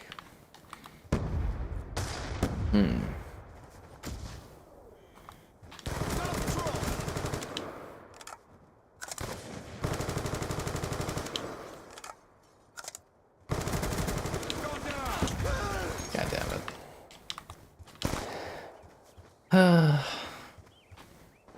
Frag out! I think for continuity stuff, I just want things that make sense. Dropping off! I don't know how to describe that. I want things with logic. Reloading! Happy holidays indeed. The PS Vita? Yeah, I don't think I played any COD on the Vita. You gotta give it to him. COD really was like, or has been like literally everywhere for devices and stuff. It's a big franchise, it makes sense. I'm just shocked that we've never gotten like a Call of Duty movie. I know they licensed it out to Universal at some point, I guess, after Modern Warfare 2 or 3, but yeah, the fact they've never tried to capitalize on the franchise with a film or a TV series is kind of surprising. But actually probably work better as like a TV, like a limited hardcore band of brothers like TV series. We've lost the lead. But yeah, I'm kind of shocked that it's never really been available in that medium. Just considering how large it is, right? God damn it. I'm sure Microsoft will correct that, though, the moment they get their hands on the franchise. Well, they already have their hands on the franchise, but once everything's settled, I bet you they'll be selling off Activision Blizzard, like, movie and TV rights left, right, and center. They should do in-house stuff for their film and that, but yeah, they'll be selling off those rights, like, immediately. Shot is good. Explosives. God damn it. Beverly Hills Cop? Yep, I've seen that. With my channel? No, it was specifically the Discord guy wanted to meet about my like website or something. I was very weirded out by it. Because I was like, you literally, like, I had to find the Discord thing. It was like a small booth that was like hidden somewhere at PAX, like in a different like wing. I had to like go out of my way to find it. It was my last, I think it was my last booking before I went home. But I was just very confused as to why the guy like wasted my time like that. So I was just like, what, you know, what do you want? Like, why are you doing this? I don't know. It's weird. No Vanguard? But yeah, no, Beverly Hills Cop's kind of cool. I don't know how I feel about them bringing it back after so many years. Because I know they've been trying to get that done forever, but yeah, I don't know how well that's gonna do on Netflix, but we'll have to wait and see. Frag out! I'm kind of surprised that like Paramount didn't try to do a theatrical release for Beverly Hills Cop because, you know, they made so much money off of the Top Gun Maverick. You think you'd be able to do something like that with Beverly Hills Cop, but maybe there's not as much confidence in it, or maybe Netflix gave them such a sweet deal that they're just like, yep, go for it. Because that is one of the, I don't know, a few classic Paramount IPs that I think could still do decently at the box office. Whatever the case, Paramount isn't going to exist like it has for like 100 years next year, so it'll be curious to see where it ends up. Yeah. Maybe we have reached the end of our Black Ops streams. Interesting. Confirmed down. Very, very interesting. The hell? Oh, I got sniped from behind. I was like, that guy like was switching weapons. How the hell did he shoot me with the sniper when I'm behind him? I was like, what kind of hacking godness is this?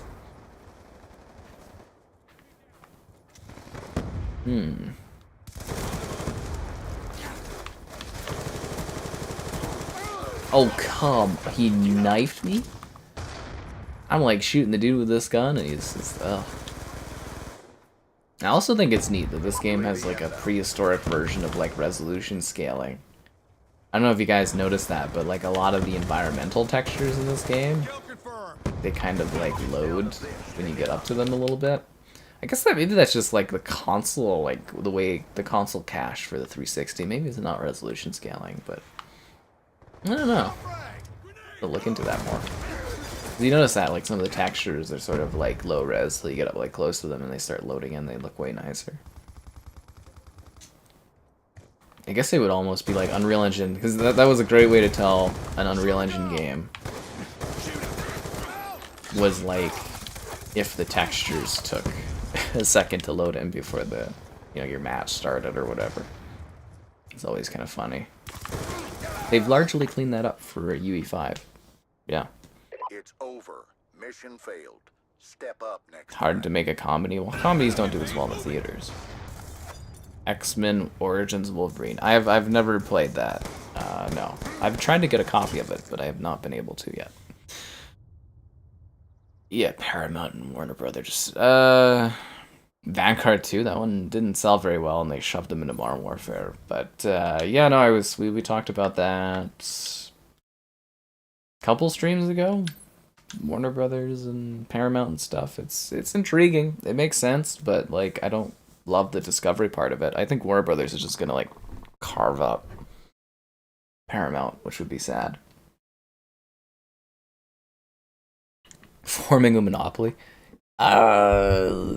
Again, I think people fundamentally don't understand what a monopoly is, because like if Paramount and Warner Brothers merged, they would still be worth less than Disney together. Like that wouldn't... Technically, there wouldn't be any antitrust issues at all with Paramount getting bought up or merging with Warner Brothers. Like I don't think people understand how tiny Paramount is now. Like Paramount is a very, very small company at this point. And Warner Brothers is kind of a small company too, which sounds ridiculous, but like their value isn't quite what it was, and they've got, I think it's $40 billion of debt. They had $50 billion, but if they bought Paramount or merged with Paramount, they'd have to take on Paramount's $15 billion of debt. Plus, Paramount's been in the red for a few years, which is why they're in dire straits. But, like, yeah, I think combined, the two companies would be worth, like, 30 billion market cap, and, like, yeah, I don't... There wouldn't be any antitrust issues with Paramount buying Warner to compete. Or, sorry, Warner buying Paramount to compete. There wouldn't really be any sort of crossover issues. Maybe from like a cartoon perspective, but antitrust doesn't usually complain about that. But yeah, no, I don't.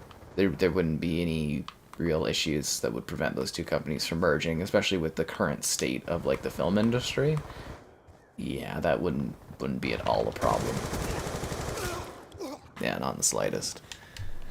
But again, I think there is a huge fundamental misunderstanding as to like what a monopoly is for people out there, and what, you know, antitrust is and stuff. And, you know, I'm not like an expert lawyer on it, but you got to look at like the value of companies, not just like the name of companies, and you got to see what they own and what the overlap is. Because one of the big issues with those companies usually is like the legacy stuff, which is like television, but you know, at that point you just spin off TV networks and it's not a big deal. But yeah, I don't even think Paramount really has too many strong legacy TV networks outside of like the CBS stuff. But you could just sell off portions of it and it wouldn't be a big deal. Lightning strike away from orders. Yeah, but to form a monopoly, that's one company controlling the industry. If it was like two, it'd be like a duopoly. But the movie industry is not going to be anything like it was for me growing up over the next like 5 to 10 years. Like we might, like literally movies could be dying, like the theater, like the theatrical experience is very likely to die in the next 10 years, just dead. There won't be as many companies left. There's already a tiny amount. because what was it? Fox was bought up by Disney. Probably shouldn't have been allowed, but you know, Disney's now like kind of sinking a bit because of Fox, which is funny, or they're part of the problem. So there's Disney, there's Warner, which is now with Discovery with crappy TV shows, but you know, they got so much money, they're huge. So Warner Brothers Discovery. Then there's Paramount, who's been struggling for years and years and years, and they will get bought, sold, or carved up next year, 100%. Then there is Universal, which is under Comcast, and the only technically healthy one of the bunch. They still have a lot of debt, but they are, you know, they're the only healthy company in film, technically. And that's all now? Because it used to be the big five, now it's the big four. Gun down. Yeah, Warner, Universal, Disney, Paramount, and then you have smaller companies like Lionsgate, but they're not really a competitor anymore. They're really tiny, and it looks like they're going to liquidate a little bit too in the next year. And A24 is like a pretty small but up-and-coming group, and then there's like a few other little smaller labels, but like they're not That's a kill. big companies, and they go under all the time and stuff, and yeah. But yeah, it's small. That's where the gaming industry is heading. It's gonna look like film, where there's only a few major companies left. The brighter thing of gaming, though, is like anyone can start up an indie company with like 2 people and be a huge success. Whereas film, you can't really do that. So gaming should be good. We're gonna have issues with the AAA space, but like essentially, you can look at the movie market and how that consolidation has happened, and how they're having issues with budgets, and that directly combines over to gaming.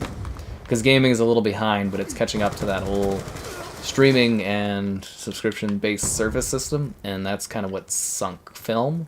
And I think it's gonna, I don't know, we'll have to see with gaming, but I think it's gonna kind of follow suit, at least consolidation-wise. There's not gonna be many standalone companies left eventually. So film is a matured, saturated market, and gaming is getting to that point. Just a matter of time. Yeah. Valve consider a monopoly? No, but I don't know how to describe it. Like there's competitors to Valve, but Valve does. You could say that Valve has like a monopoly of the PC market, if that makes sense. Like the digital PC market. Like there is competitors. You know, there is the Epic Games Store, there is the Microsoft Store, there are third-party things like, you know, I think there's the Riot clients, there's, you know, EA has their own client. So, I mean, technically from a perspective, like, there's lots of competition. Technically, if you call it, like, Origin and stuff a competition. But, like, I think Steam has, like, what, 90% of the market or something? And a lot of the companies that built their own browsers, but their own clients are now coming back to Steam, so... I mean, you could say from that perspective, they have basically a monopoly of the console gaming, or not the console, the PC gaming market, essentially. Like, you couldn't even technically call Disney a monopoly, because they do, not this year for sure, but like over the last however many years, Disney had like 60-something% of the box office market, but like not fully. Oh, thanks to the donation, Game Master. That's nice of you. Money ruined everything? Well, that's just economics, right? Be advised, hostile UAV Indie movies are doing better than mainstream? No, but there is more money for indie films at this point, and there's more ways to market them, but like, definitely not, no. I mean, friggin' hell, Avatar sequel last year made like, what, 1.5 billion or something? There's no indie film that's gonna be able to make that much money. It's different. Like gaming, you know, one guy can make like Minecraft and be the #1 game of all time and blah blah blah. But that doesn't really transcend to film. It's very different in how you make movies and how you exhibit films. It's very, very different from gaming. Yeah. But, you know, capitalism just, that's kind of how all markets work, right? Eventually they have lots of companies, and then there's value in that market, and then the bigger companies swallow up the smaller ones, or someone comes in as a big player and swallows up everything they can.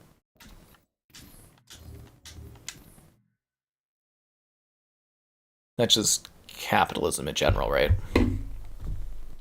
Like Redfall. Yeah. Studio again? God damn it, dude. I'm so tired of this map. Yeah, honestly, I thought this would be like a sure bet Christmas hit. That's a kill. Anyways, we always reevaluate, we take a look at things, and we adapt. But I'm very, very curious to see... Oh, that guy's cheating. Okay. I'm very, very curious to see what happens with like the movie industry and the gaming industry, because the gaming industry has changed so much over the last few years, and the film industry is like wildly, because like film was largely the same for like decades, and over the last like 5 to 10 years, the disruption of streaming has just radically changed. Like it reached higher heights than ever for like money profit, and then crazy decline, which is crazy. Seriously. Like, I don't even know the next time they're gonna have like a year where there's like $1 billion movie in it. I don't know if there's actually a film next year that could make $1 billion. Because like, yeah, the whole point of our industry, or any industry, is like growing profits, right? So yeah. But it should be neat to see what happens. I'm very, very curious, yeah. Well, we'll see if I'm correct, or if the movie industry will suddenly bounce back or something, but Team deathmatch. it's a pretty wild decline this year.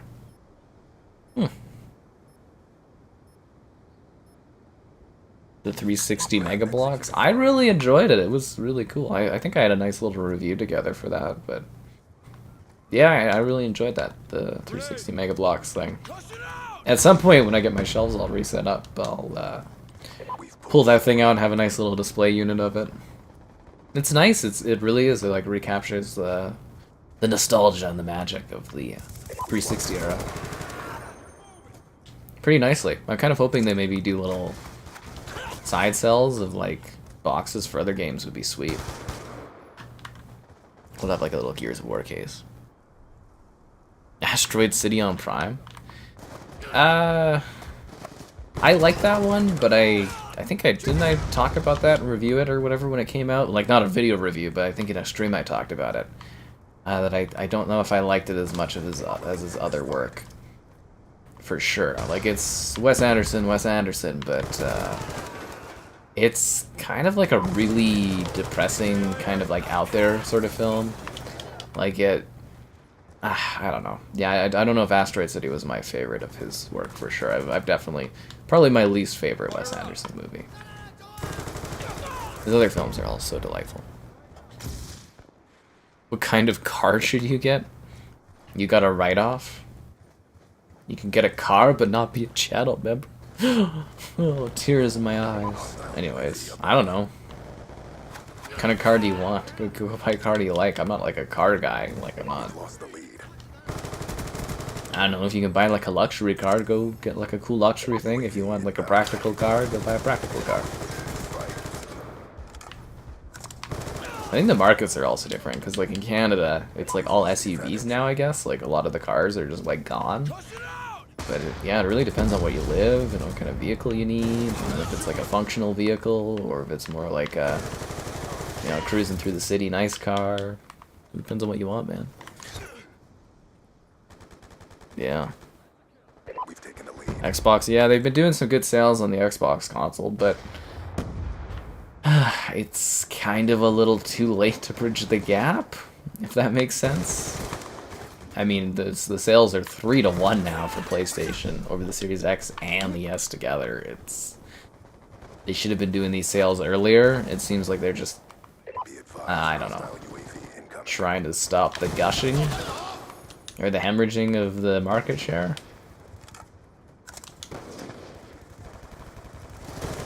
I mean, technically, we should have had better console sales earlier compared to previous. Like, usually at this point in previous gens, the console prices go down a bit. But yeah, this gen they've been holding steady mostly because of the component shortages and, you know, the inflation and everything like that.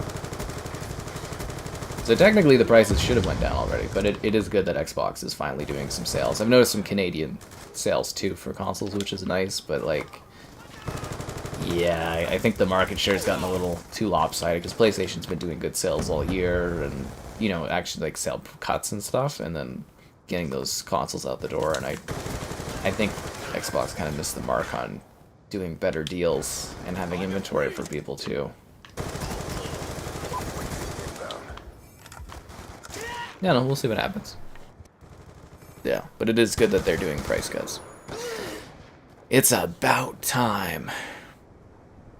People are making their own movies.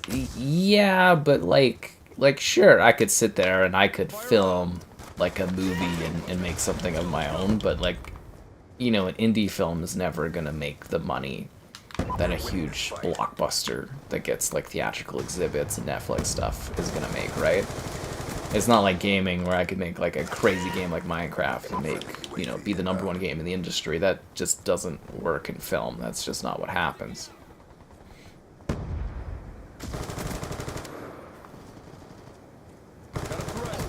Like, it's really accessible to make movies now, but like at the same time it's not. It's just not possible to do market-wise in film what you can do with gaming, right? Yeah. The only thing you can do right now is to sit back and like the stream. Subscribing's great, donations cool, consider becoming a channel member. Channel member gifting, the Patreon option, the Discord for stream alerts, chatter, and some okay times, and the Amazon store affiliate link. If you're buying anything on Amazon, use the link. Boom, win. Yeah, they did mess up on that for Series X sales. It's gotten so lopsided, you know, because Xbox had such a good advantage early on, but they're getting just, again, it's like it's 3-1, and that's not good because the gap's only gonna like grow. People really like PlayStation, man. They really, really do. And then what was Insomniac? I guess they told their employees that they're gonna do layoffs. Because it leaked that layoffs are coming up to 75 members, and other PlayStation studios are going to be doing layoffs too. And they're closing a studio as well. And then they're like, yeah, I guess Insomniac told their staff today, or on Thursday, that they're not going to be doing layoffs till after the new year. Nothing like sitting there with your family over the holidays being like, hey, honey, there's like a 90% chance that I might get laid off, but who knows? Is that worse or better? Well, I guess in the US it's about benefits, right? It's different than it is in Canada.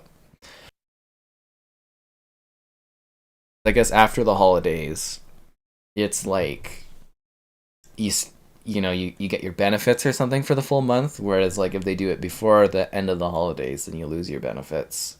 I think in the US. Like again, I'm in Canada, you don't have to worry about that, but I think it is a big thing in the US. But I don't think like getting told that there's a chance, like, I don't know how many people work at Insomniac, but like up to 75 of your, like, even your friends and stuff getting laid off at work, that's a bummer. Especially after you did Spider-Man 2, which was like, a huge critical success, a huge financial success, and then they're still like laying people off. That's fucking nuts. Halo will come back to its own old ways. I mean, I don't know, you probably get a Master Chief Collection 2 someday. I don't know what you mean, man. Riding roller skates. It's kind of funny. They can't know we exist. Yeah, here it is. Black Ops 2 action. I don't know, like, would it be better or worse that, like... I think it would drive me crazy if I was sitting there trying to have like a good time over the holidays and I was just worried about whether or not I had a job to come back to in the new year, as opposed to just being like, hey, you're not having a job in the new year. Because then you could start the new year fresh, like getting new work, right? But it is heartless to get like laid off and before Christmas. Actually, you know what they did? Versus Evil. I don't know if you guys ever knew of that company. So they're a publishing group. I think there's 13 staff members. But yeah, they just, Tiny Build bought them, I guess last year. Settled a lawsuit with the co-founder who just left, and now Tiny Build shut down the entire publishing studio today. Well, it's 13 people, so it's not like a lot. But I was just like, wow, that really sucks, like, right ahead of the holidays. And it's like, Versus Evil was, like, really cool, because, you know, I worked with them to review games and stuff for, like, 10 years, because, yeah, they turned 10 this year, and then, yeah, Tiny Build shut the entire publishing group down today. And I was like, oh, that sucks. Literally, like, 3 days before Christmas. That's crazy. So anyways, Versus Evil, shout out to you guys. They were cool. Yeah. Team counter in charge. It's weird, because it's like, yeah, those internal because otherwise the employees wouldn't have known, and they probably would have let them all go right ahead of the holidays, right? But I think they're just trying to have a good PR thing. Insomniac, you know, like in Sony, trying to like lean into that good PR and being like, yeah, we're gonna fire you guys in January, not right now. It kind of makes it look better, but it's weird though, right? Like, Spider-Man 2 was a big success, right? I mean, it didn't make a huge amount of return on investment, because apparently it needed 7.8 million copies to break even. I think they're getting close to 10 million, but it's weird that you can have a super successful game, well received, great for sales, helped, you know, make the PlayStation 5, like, sell PlayStation 5 consoles, and you still get, like, fired. Like, at that point, like, in the gaming industry, it's like, what else can you do? You know what I mean? Like, as an employee, like, what more can you do than make, like, one of the most successful games of the year? It just seems like a rough business to be in, if that makes sense. And yeah, it's just kind of like scary. Also, I think Insomniac has a bit of an issue. Like, a lot of companies have this big issue is like bloat, if that makes sense. Like, a lot of these companies, they took on a lot of extra employees. There's a lot of money flowing over COVID, and I think a lot of these companies, like tech in general, have become really bloated. And now that, like, you know, the market's correcting itself after COVID, because people are, you know, out and about living their lives as opposed to just being at home. I think it is a correction of the market, and that's kind of part of it too. But like, I don't know, you would think you and your buddies would be safe from any sort of layoffs after delivering such a big game, right? I don't get it. A real Call of Duty mission? I don't really... I try not to keep up with the news in other places as much these days.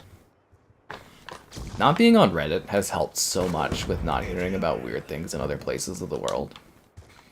I don't know how to describe it, but I live in a little bit more of bliss of not hearing every headline and only hearing, like, specifically big ones. It's kind of nice. I feel less worried about stuff, if that makes sense. Which is hilariously ironic, because I always believed in it's best to be well-versed in everything, but as I've gotten older, it's, like, nicer to just not keep up with weird things that happen in other places and just not care much about the news and that. It didn't win any awards. Well, it doesn't matter if it won awards. It got good review scores, again, critical success, and it made money. Those are the metrics by which our capitalist society goes, right? Awards are nice, they're cool, they're extra little, like, things you put on your shelf and blah blah blah. But, like, at the end of the day, it's about being financially successful and it's about being critically successful. And Spider-Man 2 was both, right? But yeah, it is, like, a little bit funnier. It's like, oh, should have taken home at least the best performance or something. The Halo we grew up with? I don't know, dude. It's gonna keep going as it's going. Yeah, and then there's a lot of outsourcing for companies, too, is a big problem, and, what is it? I hate the ones where it's like they do... Microsoft thrives on this. What was it? Temporary workers or something like that? Apparently that was a big issue with 343's management of Halo Infinite, was like... most of the tech workers, they'd only bring them in for so many months that they didn't end up as, like, actual Microsoft employees, and they could just keep shuffling them, and then... you know, you have to constantly retrain people to use the engine, and apparently that made Halo Infinite development a nightmare, blah blah blah. It is funny though. It's like, okay, so PlayStation, they build themselves up to be like this premier gaming, like, you know, PlayStation games you think of as these huge, mature AAA games. And now that style of making these hyper expensive, huge games is what's kind of like sinking them or causing issues behind the scenes, is kind of like a hilarious, ironic, like digging your own grave. It's weird. It's really, really weird. Agents, mission profile has not been achieved. I think Sony's big mistake, though, was kind of like poking Microsoft a little bit too much, and then Microsoft's now putting money into the gaming industry. Yeah. I think if they would have poked Microsoft a little bit less, they wouldn't have gotten stung so much over the last couple years. Those were the days. Yeah, those were the days. Daisy. I mean, you can dislike Spider-Man 2 all you want, but, like, factually, it is financially successful, and it is critically acclaimed, right? Sometimes you have to take, like, emotional feelings about stuff out of the way in order to have, like, a more objective picture on things. So even if you think some of the missions in Spider-Man are, like, you know, woke or whatever, or silly or weird, it did lead to a product that made money and a product that was well received. And those are the things we care about in this society. At least in gaming and stuff too, right?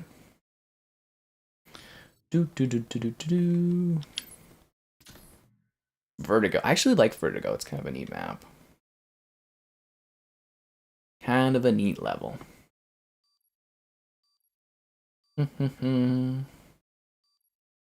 And it's different too, because it's like different areas where you can kind of like fall in and stuff. The 3DS. Hey man, they gotta pay for those crappy servers and stuff. That's the funniest thing, is like Nintendo's infrastructure, you would think would get better with them charging for online and stuff, and it really hasn't. My ideal gaming situation is where Nintendo teams up with Microsoft and just uses Microsoft servers for stuff. Oh god, that would be so much better for crossplay. You can add Xbox achievements to Nintendo Switch games. You know, having Xbox Live, I think, on the Nintendo Switch would be so much better. Because I don't know if you guys use online for, like, the Switch, but it sucks. It's so, like, laggy and bad, and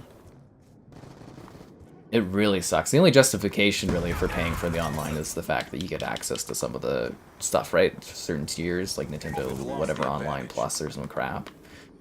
But, like, yeah, it's not really great. You prefer the first one? That's totally cool, man.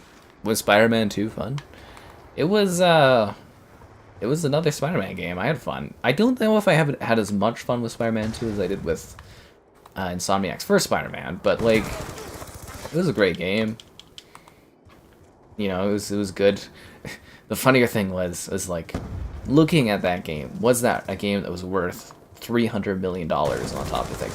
See, like, my thing that's crazy about that, and I know you can do the math quickly on how many employees they have and how much it costs to have employees and blah, blah, blah, and that's where the $300 million cost comes from.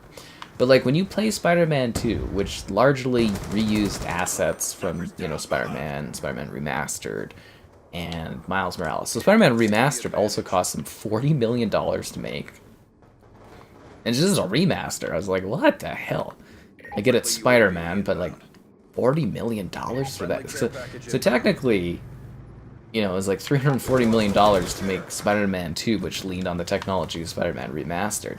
And it's like, when you play Spider-Man 2, it's like, it's a great game. But is it a game that should have cost over, like, does it look like a game that cost over $300 million to make? And that's US? I don't know if that's really the case. Like, it just doesn't look like that, right? How much to refill my drink in this economy? What, you want me to get another rum and coke? I don't know, like a few bucks or something? Sure, why not? I just have to get off my ass to go refill it. Well, I'd have to go get a new ice spear and put in like a shot of something.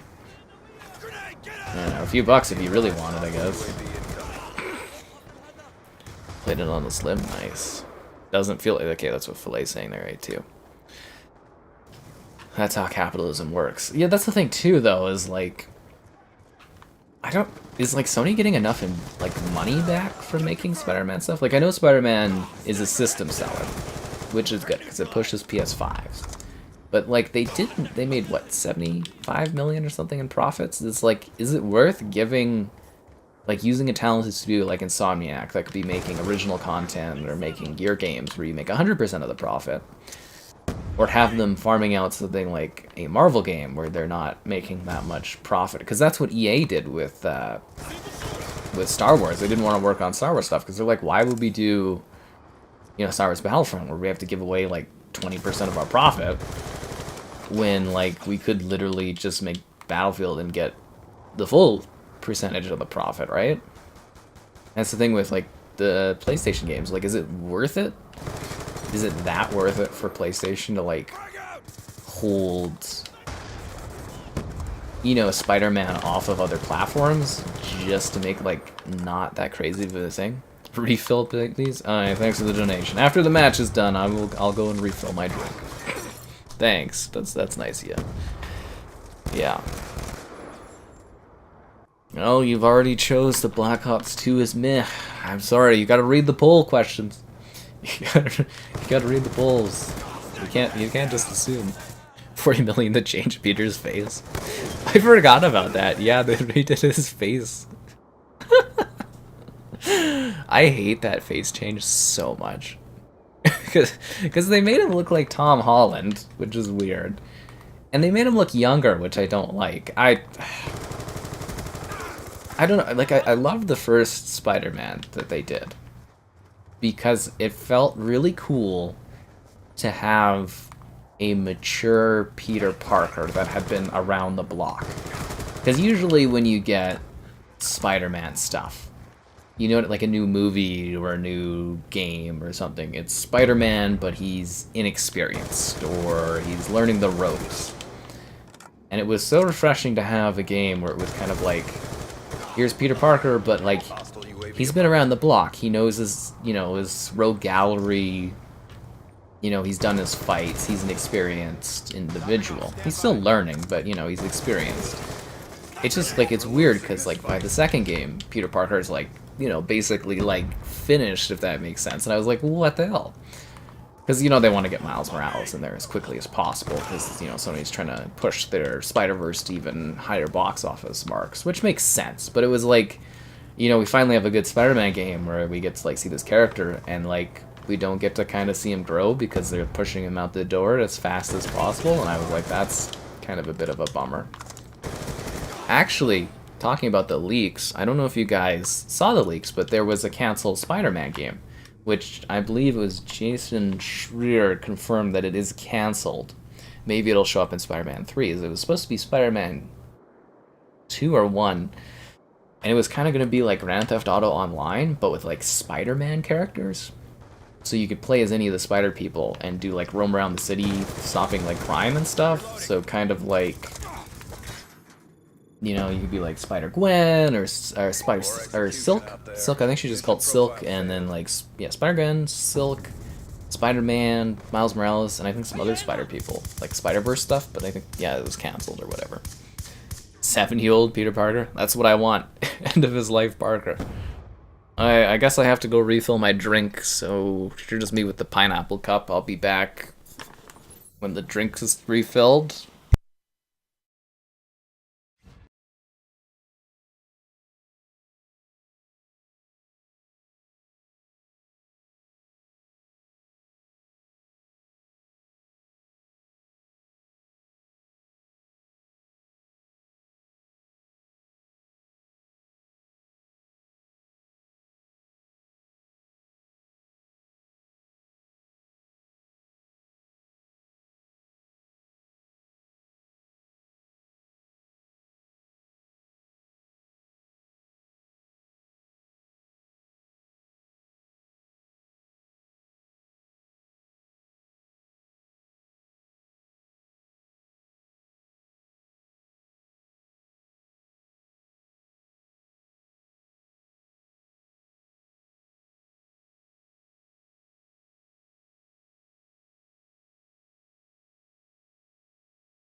It's true. You don't get enough time with Chair. Minecraft Chair is the real hero of the show. We've lost control. I heard Minecraft Chair has like the most riveting conversations that you could ever imagine. I wouldn't know because when I leave, Minecraft Chair takes over, but yeah, the Chair's intrigue and insight and knowledge on this industry is incredible. It's around the block. Anyways, like I was talking about though, yeah, they canceled the whole Spider-Man multiplayer game, but I can't imagine that being something I would spend like a bazillion hours doing. I don't know how to describe it. Like, people in like the comments for all the leak stuff, they were like, oh my god, I would spend hours and hours playing this, and I was just like, but doing what? Like, what would you do in a multiplayer game of Spider-Man? You just spin around the city, like, interacting with your buddy and doing like weird open world kind of stuff? Like, it's not gonna be like Grand Theft Auto where you can like kill each other and stuff. They're not gonna allow that, but I don't know, it would have been intriguing. You know what else would have been intriguing? Getting more likes on the stream, so be sure to like the stream. Subscribing's great. Donation's cool. Like the one to refill my drink was awesome. There. Consider becoming a channel member. Cool perks, emotes. There's the patron option, channel membership gifting, and the Amazon store affiliate link if you're into that. A better COD in the future? What do you mean a better COD?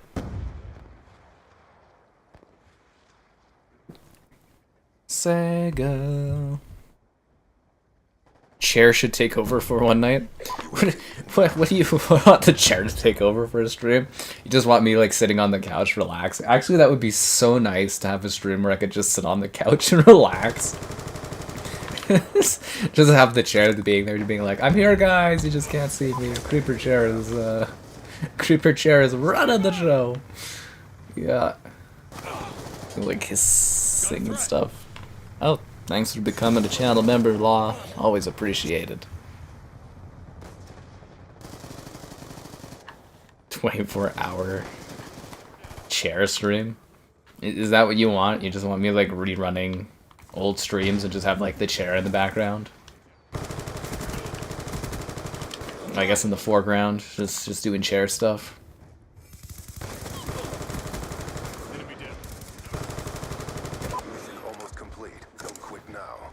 It's all about the creeper chair. After the holidays are done, well, I guess during the holidays, like after Christmas, I'm gonna buy some new armrests for chair. And some new chair premium cleaner. Because, you know, I might as well get it all together and save on shipping. But, yeah, I need to replace this poor chair's armrests. They're falling apart after few years? How long have I had this chair? A couple years? Yeah. The armrests, they've had, the right armrest is fine, but the left one's, because I lean on it, like, breaks down. An old stream, cut me and just add my audio and just have the chair.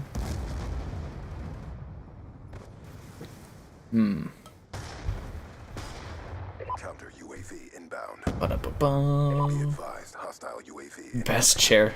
The chair's the best streamer ever. I should become a chair VTuber. A chair tuber.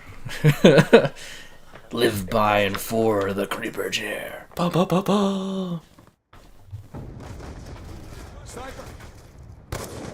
Like, is there hope for Call of Duty?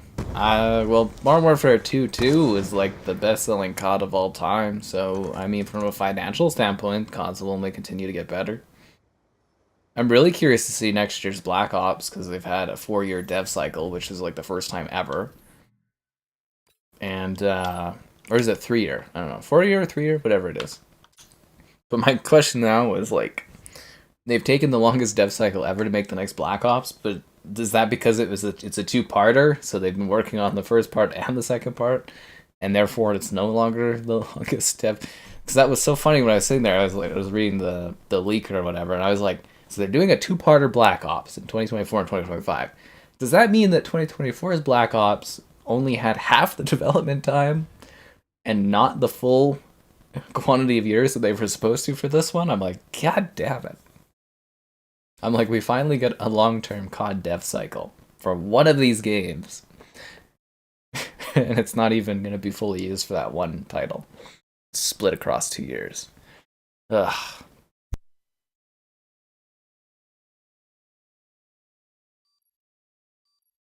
Yeah, gaming is kind of like a small part of Microsoft. It's actually, well, gaming will now be a large part of Microsoft because they bought Activision Blizzard, making them higher revenue. So they're going to be like the third pillar of Microsoft. But all of Microsoft's money is in the cloud. The Azure cloud is where they make all their profits. You know, until eventually they buy in every market, just like Amazon. You know, you gotta have like the Microsoft Movies department, the Microsoft theme parks. That's where the real magic is. They can be like in Succession. They could be like that company. Hmm. We pulled forward. Oh, Succession. How I miss that. If only it had ended stronger. We're losing this fight. God damn it. 2 years of zombies. Oh.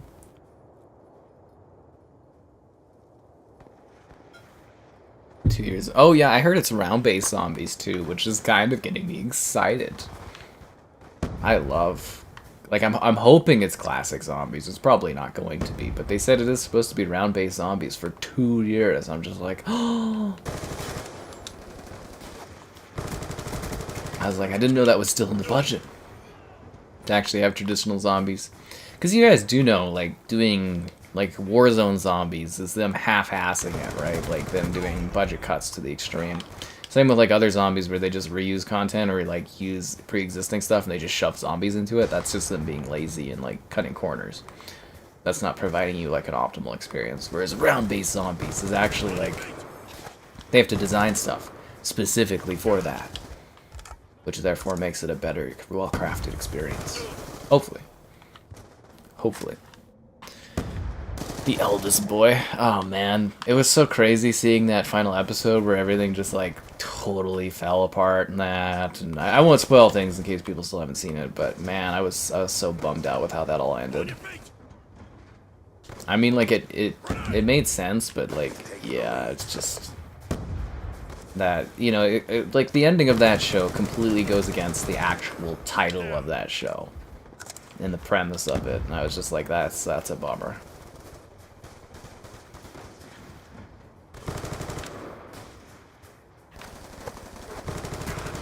But it was very, very well crafted. I would have watched probably up to 5 more seasons of Succession if they had kept dragging it out. I would have probably been fine with that, to be honest. God damn it.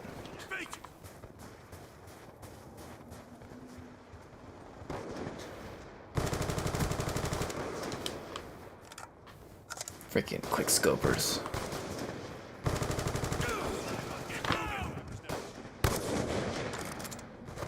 It's getting DLC. Succession is? You talking about Trebang?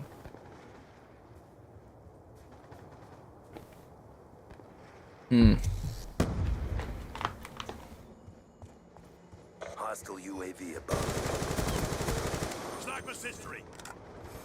Wish I had some more time for Trepang. I'm currently sitting there trying to regrind through Baldur's Gate. I don't know why. It's the streaming time for it has passed, but well, actually I do know why, because I've got a Minthara interview, so I had to grind it so that I can get to the part where she is to get some footage. And now I'm kind of like close enough where like technically if I put in like another few hours, I could kind of like get back to where I was, but like, ugh, so much work. Mostly just so that I could get footage for interviews and stuff. But yeah, I did finally get to that Minthara part so that I could have footage of her for that interview, because that's going to be coming. I don't think you guys will see that interview till the new year, to be honest, though. Like, we're going to film it, like, right before the end of the year. Like, I might fit it in before the new year, depending on how long it is, editing and stuff, but, like, yeah. That one's going to be, like, right on the edge. Right on the edge. But I'd say very successful years for interviews. I think there's... The Jeremy one kind of showed me that there's good potential for doing them, so... Hopefully we can elevate that next year with even more actor interviews. God God damn it, dude. Advise, hostile lightning strike inbound.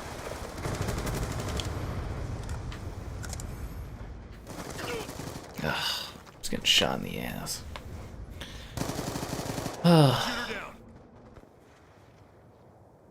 Xbox and Sega? Sega. I mean, Sega kind of got destroyed in the console market. That's why they don't do consoles anymore, right? So I think Xbox hit the magic once with the 360, and I don't know if they'll be able to hit that magic again. I really don't. Unless they like ditch generations or change up like what they're doing with their hardware, I don't see them ever. I don't know, it'd be cool if they broke 100 million console sales. Ideally that'd be great for, you know, doing content on their stuff, but I don't know if they have it in them, honestly.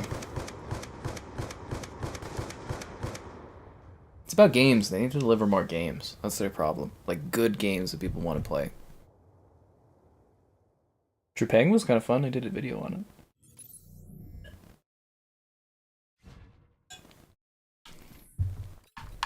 Uplink? Is Uplink a remake of an older map from a cooler time? What's Dylan playing? Multiplayer. I wish I told you what they were doing in multiplayer. Alpha Kev is playing Armored Core 6 instead of watching the stream. God damn it.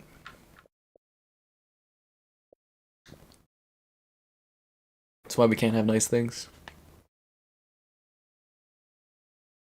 Thought it was what? But other games were coming out. Oh, Trepang. That's a big issue with some games too, is it's like, you could really want to play something and like something. But there's too many other things coming out, so you don't necessarily have time for it. If that makes sense. And then you move on to like playing other titles.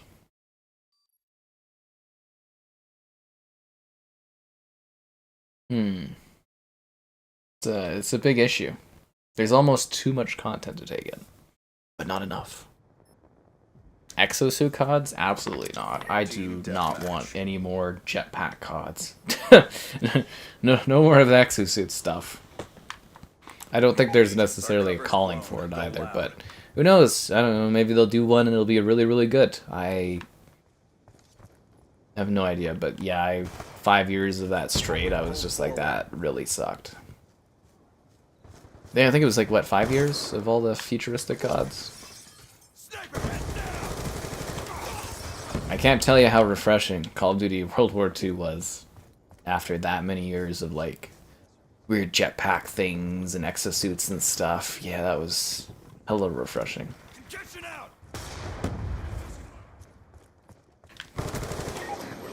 So yeah, I'm kind of personally I'm against that kind of thing. I also think it's unnecessary now that Xbox owns them. You know, let Halo be that futuristic shooter. Let COD do other stuff. It is, however, a real shame that Call of Duty never did their weird spin-offs, because it would have been cooler. Because at one point they were doing Call of Duty Rome, but that got canceled. It would have been neat if Call of Duty could have been more than just a shooter every year. It would have been interesting if, like, sometimes it's like a sword game, sometimes it's like, you know, different stuff. But obviously its identity is now the shooter. The ultimate shooter. Bah. Why Baldur's Gate 3 was huge? I think that's because there's been an explosion in Dungeons and Dragons. The tabletop game has massively exploded over the last few years. You tie that in with a really well put together game, really well crafted, great performances, a lengthy experience, a lot of freedom, good word of mouth, crazy like sex scenes that get people excited about it and talking about it, so there's the good controversy and stuff, kind of a number of factors. Whereas like the Divinity games, I think I'm saying that right. Yeah, Divinity. So the Divinity games, they're really, really well received, right? Like they got great review scores, but they're kind of niche and it's an original series, right? Like, so it's not as well known. if that makes sense. Like, Baldur's Gate obviously has, like, a big legacy to it as well, right? So I think that's the big difference, is, like, original IP versus building upon existing IP and taking your well-crafted experience and then transitioning that into, you know, a new title, especially a third title. And it just, like, right time, right storm, everything lined up perfect for them to just nail a big thing. But the other thing, too, is, like, UAV on standby. it is kind of weird how that game became so popular so fast. Because Baldur's Gate 3 has been around for a while. You know, it was on Google Stadia as like an early access thing. It's been around for quite a few years, but it just so happened, I think, again, largely just, you know, D&D becoming so mainstream, I think was absolutely perfect for them. So, yeah, bravo to Solarian for being able to deliver that. If they don't get bought by a company in the next, like, year or two, I'm going to be genuinely shocked. I mean, that company, I think, definitely has earned the right to be acquired, if that makes sense. Like, I would be very surprised if they don't get, like, a pretty good acquisition offering from someone.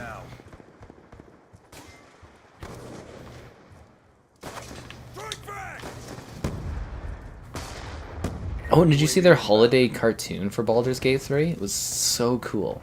Really adorable, actually. Yeah, it was a nice little thing. Look it up if you guys haven't seen it.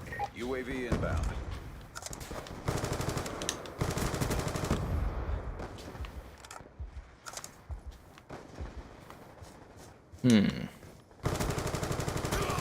Enemy down. Lightning strike on standby. Lightning strike coordinates Oh, we won. inbound. You like the combat more? That's totally fair, but like, yeah, it's, you know, it's a huge title, right? The Monarch? What do you mean, the Monarch? I need more information on that. You haven't played the Hitman 1, 2, or 3? Dude, play the Hitman World of Assassination pack that combines all three of them together. It's awesome. It's so fun, and you can just, you know, like, honestly, it might sound crazy, you might not have a lot of time for doing that kind of thing, but if you download the Hitman games and you make it a thing where it's like, okay, tonight I play one map, I think that would be so much better for you, instead of being like, oh, it's like a daunting multi-hour experience, just kind of being like fitted into your schedule.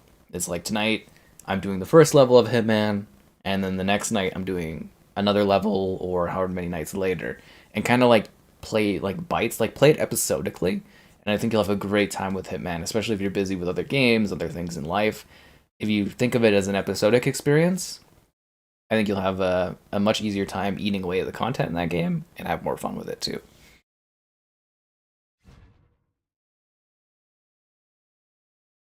The sex scenes. I was kind of looking at like some of the stuff, because I was like, I didn't get to see that because I was streaming the game, right?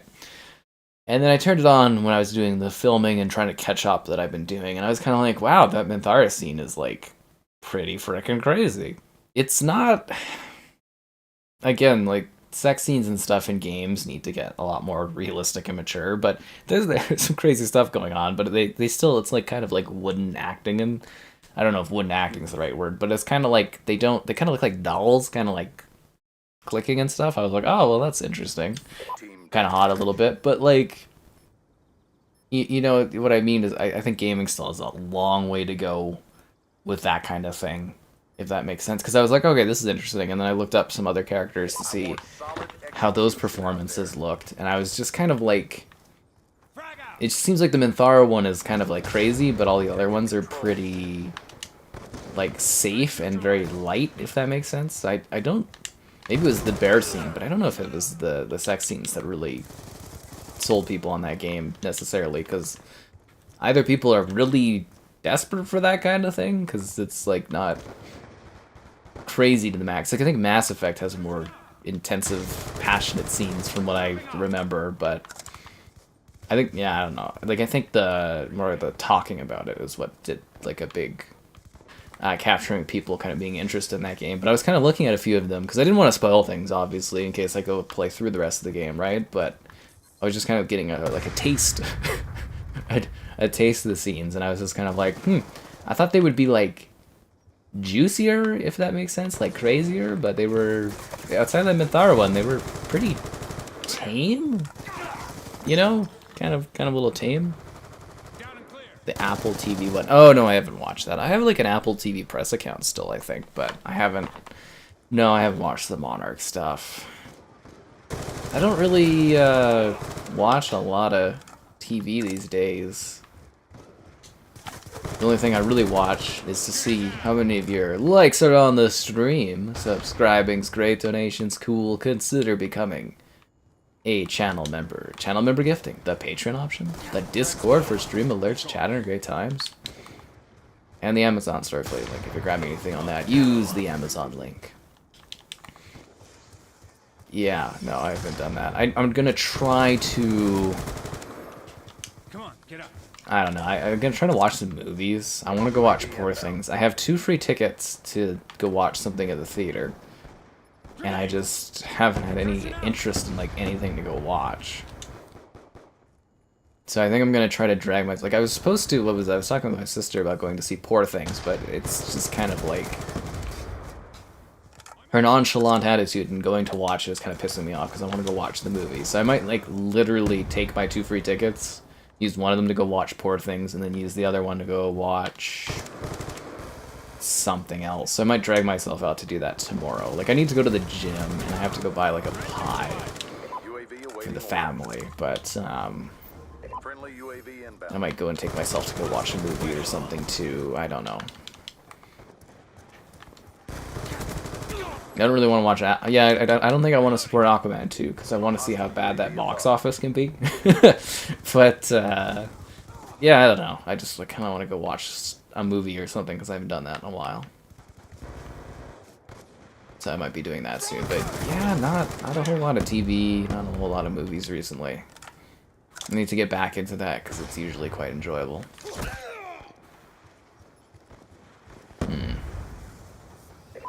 But yeah, Poor Things is definitely the movie I want to go and watch. Yeah. Yeah, no, I haven't watched Monarch yet. I wasn't even sure what you were talking about, but I got you. That's the one that's got, like, is it Kurt Russell and, like, his kid or something like that? And they do the different monsters throughout the years to try to fill in the MonsterVerse universe? I've heard it's very, very good. Yeah, I've heard great things about it. GTA 6 might have... Well, I mean, there's been numerous Grand Theft Auto games that have had that kind of... you know, interaction, emotional interaction in it, so... Yeah, GTA 6 having that, I don't... Well, I mean, there's freaking in the trailer, they've got... what was her name? Like, Lucia sitting there, like, literally, and the guy is, like, doesn't even have a shirt on, and she's, like, you know, feeling him up. It's, like, I mean, probably gonna have that.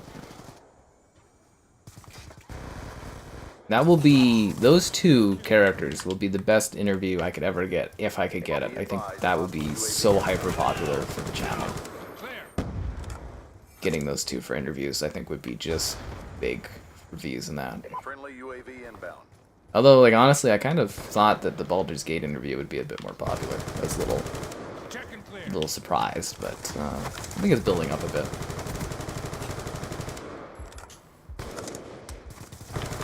It's getting posted around, which is good. I think it's like hailing or raining. Kind of sounds like it was raining. It's supposed to be snow. He's gone. Yeah. Confirmed. Move it. Enemy down. Shot out. But you gotta hand it to Larian there with Baldur's Gate 3. They put together a pretty well-loved game. It's hugely successful. And I'm sure, you know, they're gonna be a company that a lot of people are gonna be looking at now going forward. Because that's all it takes is like a big game to kind of build like a bit of legacy, sort of like CD Projekt Red, where, you know, everybody sits there, it's like, what is your next big project, what are you doing? I think the other thing too is usually for their Divinity games, they do like definitive editions or like expansions. So I'm wondering if Baldur's Gate 3 is going to do that, or if they work on another one. I'd kind of actually be surprised if they didn't go in straight honestly go right into a Baldur's Gate 4. We'll have to wait and see. Modern Warfare 3 Ghost. I tried to get some like Modern Warfare interviews. I just didn't hear back from anyone. the Godzilla trailer? I did. I was kind of like, I think the CGI has gone down a little bit for quality, but I don't know. I'll probably go watch it. I like the MonsterVerse movies haven't really been like great, if that makes sense. Like, yeah, they haven't been great, but I'll probably go watch it because the monsters are fun. Like, honestly, like, my mother loves Godzilla and King Kong, so she likes the big monster movies, so I tend to take her to go watch them. So I'll probably go and see it. But we kind of hated the last few of them.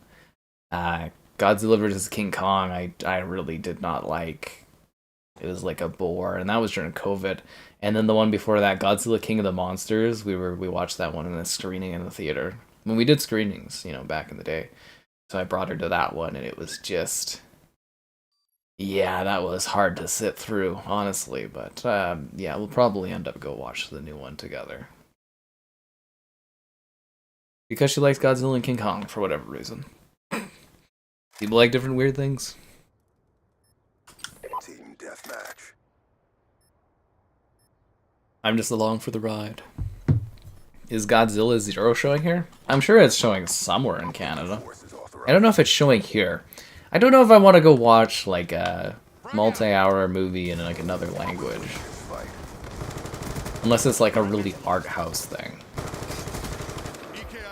But I have heard many people say that Godzilla is very, very good, so I am kind of interested in it. Which, hilariously, what is it? My mother loves the Godzilla and the King Kong stuff, but she's not interested in the Japanese Godzilla one, which is kind of funny. I guess she likes Western Godzilla. Which is hilarious, too. But yeah, I have heard it's very, very good. We'll see what I end up going and watching. I got 2 free tickets, so either I'm going with someone or I'm going and watching 2 separate movies by myself. We will see what happens. And I've got to use them before the end of the year, so the time is counting down. Oh, maybe I'll go watch Wonka. I love myself a good musical. I don't think Timothée Chalamet would be really good. I think that movie looks horribly scary, but I do love musicals. Maybe it'll be maybe be up my alley. I don't know. Too bad there's not like a replay of something. I'd like to go watch an older favorite of mine in the theaters. That would be kind of nice. The only thing that sucks about watching Poor Things though is it's only playing in a theater that's like, like 20-30 minutes away. And I'm just kind of like, ugh. Same with what is it? Paramount. They're screening Mean Girls. But they're screening it on like the other side of the city, and I'm just like, ugh, don't really want to drive that far. Actually, I could just ask them for a free movie ticket to go watch it, just to review it. But I also don't really want to review Mean Girls, but like, I want to get back into doing more movie reviews. Yeah, if they ever bring back screenings here, which I don't know if they ever will, I would maybe think of spinning up like a movie review channel on the side to do that kind of stuff. Yeah. Versus Armored Titan? What are you talking about, Armored Titan? No, I never watched Oppenheimer. There's a lot of movies I just, like, skipped out on. I opted for Barbie over Oppenheimer. Which is hilarious, because I was like, the idea of a 3-hour procedural in a theater just really wasn't of huge interest to me. So that's the weird thing, is like, I used to watch, like I mentioned many times before, I feel like a broken record sometimes, but like, I used to do the movie reviews and screen. I still kind of do the movie reviews, but not as much. And that's because we used to screen movies here.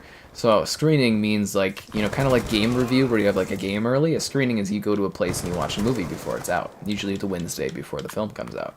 Sometimes a couple weeks early, depending on the film. And we used to screen them. And the only one that still screens movies here now is Disney. But the Disney films are so bad and they don't save you seats, so it's like I don't want to bother with Disney stuff, which is hilarious. But yeah, I used to watch like a movie or 2 every single week. And now I don't have that. It kind of sucks. It was a lot easier to watch movies when it was like kind of part of the job to go and like see a movie every week. And I miss that. It was fun. It was a good time.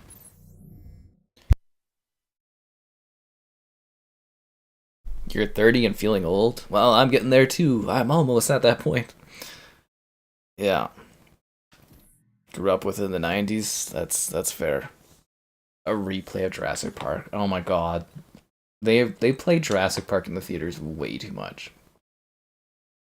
Like, I'd kill for, like, different movies to go watch. I want to watch, you know, some of the classics, but not, like, the same 3 classics over and over again.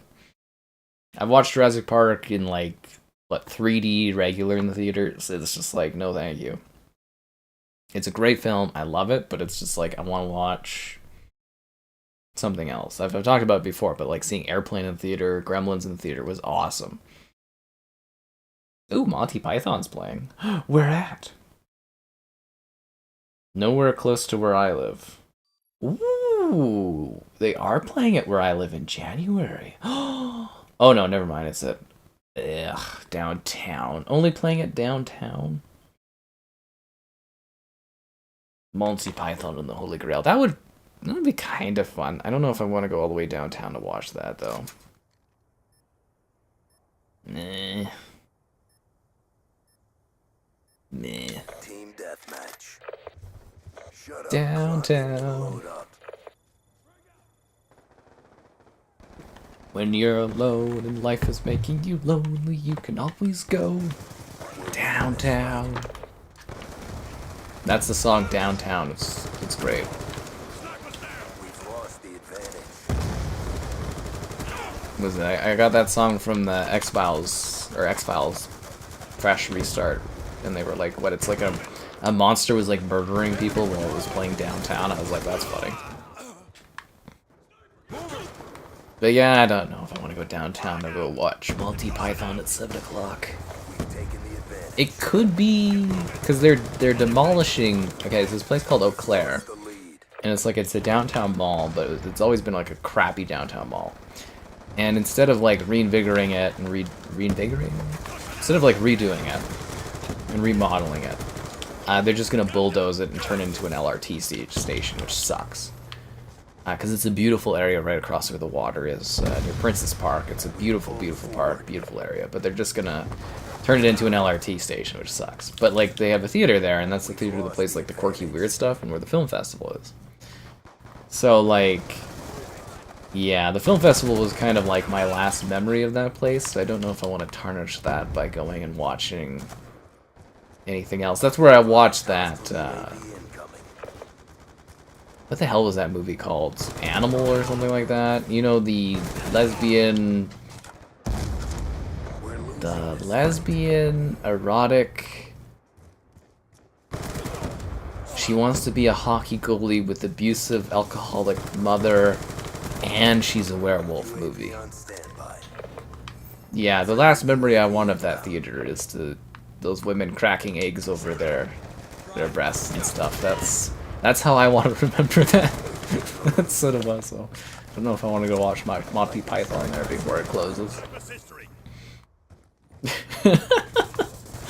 God, that movie was quite something. I love the film festival. You get to see the weirdest things.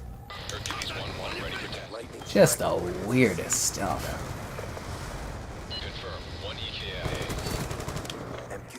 What a time. Peacekeeper? Yeah, this was like the gun. I think I liked the tar back in the day, but I don't really remember. I have my classes set up from when I played this game, and I've just kind of left them. But yeah, I think it was the Peacekeeper and like the tar. Yeah, I used the MTAR, the Peacekeeper, and I think that was it. Yeah, that was it. I used the Peacekeeper and the MTAR. I didn't use any other guns. We've lost the lead. Be advised, hostile care package inbound. Changing. Get moving. Ba ba ba ba. Yeah. Hostile counter UAV above. Radar is down.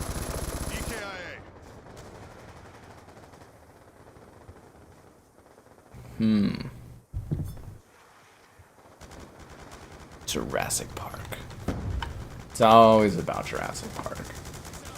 What are the other ones they play? It's like it's the same movies all the time. I would love to go watch, was it like Star Wars in the theater again. It would be cool to go watch like episode 3 and that, but they never replay them. Especially now that Disney owns it, you never get to see that stuff.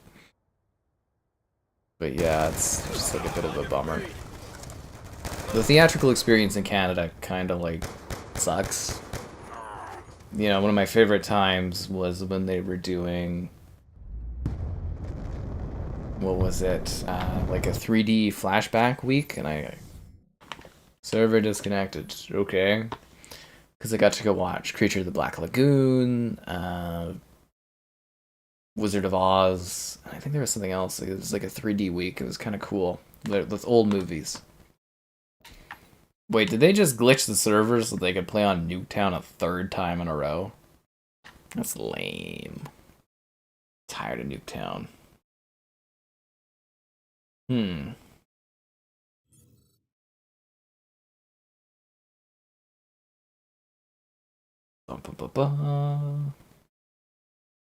I guess we'll do Nuketown one more time. If a Nuketown shows up again, we're going into a different lobby. Maybe we should do like a zombies match. Yeah, we didn't really get to do zombies. Alright, let's see what this match is. Because we've skipped out on doing zombies the last few times, and it's like I shouldn't skip out on zombies every time. If that makes sense. What else is there that we got to do? When am I gonna put up the mega blocks? I don't know. It's just sitting kind of put away right now. I need to put my shelves back up. I usually have like review shelves where I put stuff, but my review shelf fell down during a stream several months ago, and I haven't like redone it because I had to put in new stud things in the wall. But then I am also hoping of buying a house at some point, so I might just like wait, and then when I get that set up and have shelves set up, I might display it. So right now it's sitting nestled with my other 360s, which is kind of funny, but yeah, eventually it'll be a nice little display console thing. But yeah, basically I had, you can go watch an earlier review videos I did, like product reviews, like headsets, so you can see my review shelf. And that's where I usually put like things I have, like cool gaming knickknacks and stuffed animals, stuff companies send. I usually have like a review shelf where everything is like displayed. And that's where the 360 would end up, the Mega Bloks 360. We're losing this fight. Yeah. But it's really cool. I genuinely love that build. It was so cool.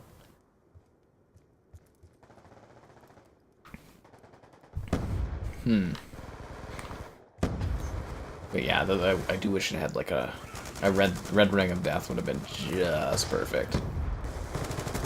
But it seems like the review's doing well, so I'll probably send that into Mattel and see if they want to work with me more. Because it's hilarious. So, what was it? We used to do the toy fair. So I had a guy that I worked with, you know, that I like got in on stuff. We had a totally messy disconnect at one point. Because of that dude. Not because of me, honestly. It was on that guy, honestly. But anyways, I would send him to go and do... I don't know if send him, but I would get him in to go and do things like the toy fair, because he lived in, like, around... Well, not in New York, but he lived... So he would drive to the toy fair, so I got him into the toy fair.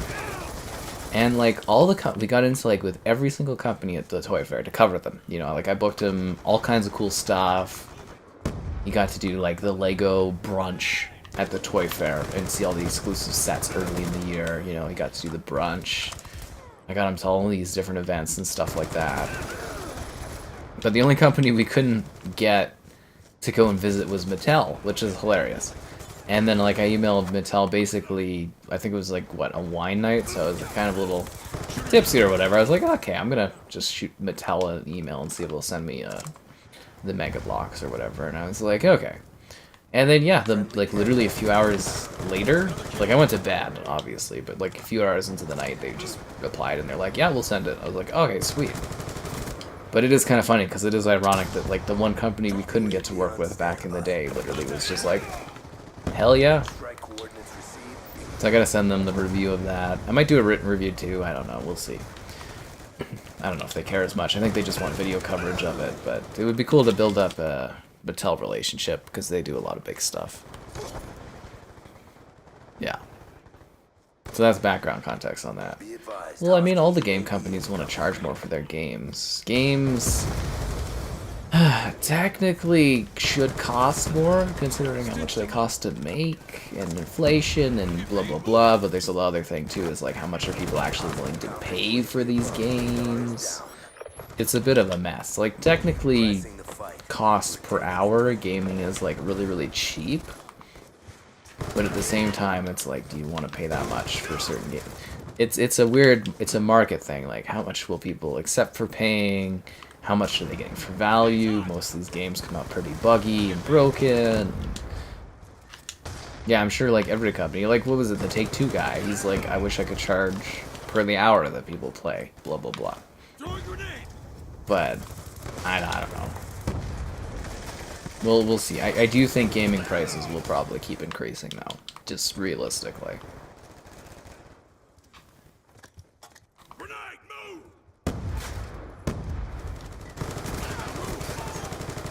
I think 100 US is pretty crazy, honestly.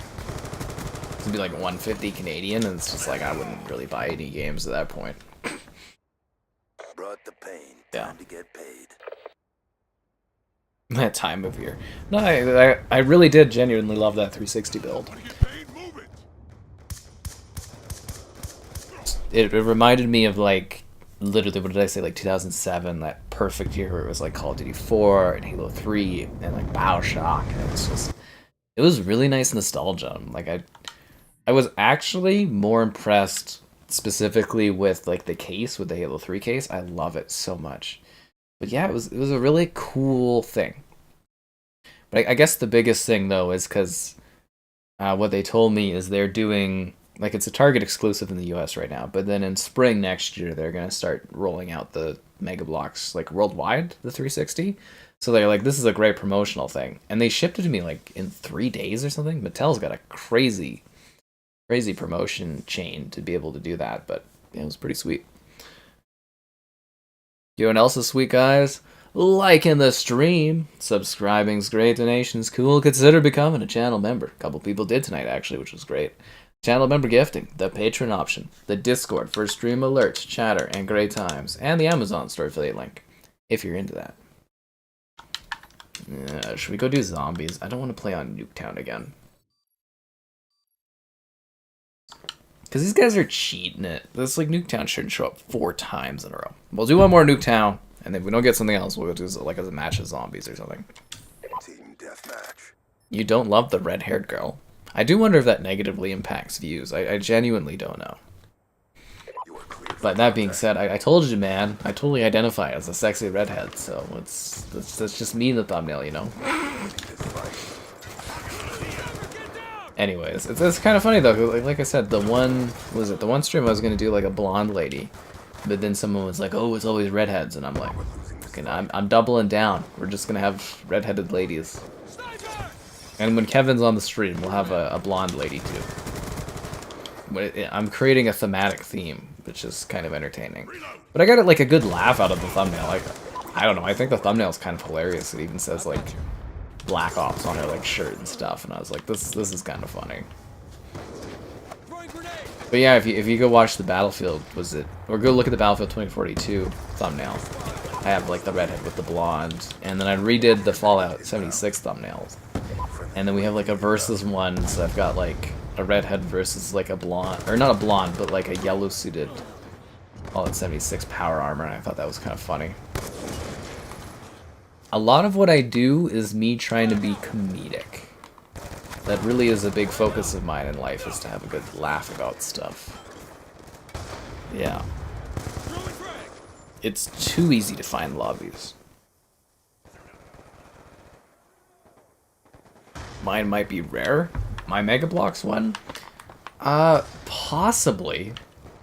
It could technically be like the only one in Canada at this moment, but it also, I think, could be really special too, because it could be very well the first proper localized version of the Xbox 360. Because I don't know if you guys noticed, but okay, so in Canada, when you release a product, legally that product has to have Canadian Canadian, sorry. Legally, a product in Canada has to have English and French verbiage on the product, like on the casing, blah blah blah. It has to have French and English legally in Canada because we're a bilingual country. So legally, you have to have both. And if I'm not mistaken, the 360 I have could be the first localized 360 megablocks in Canada because it has the French writing on it too. And because I assumed they were going to send me a US product, right? Which would mean that it wouldn't have the French writing on it. But yeah, no, my Mega Block set is actually localized to Canada. Fuck these snipers, dude. I fucking hate snipers in COD. I hate it. Anyways. Yeah, so, I mean, technically I could have very well the first of that product in Canada. I don't know 100%. There might be some other influencers or something that got it, but, like, yeah, I might very well have the first one. Which is interesting. I do know that it's also potentially I'm the only person in Canada that had skooma, so that's something. Well, me and Joel, I guess, because I let Joel have a bit of it.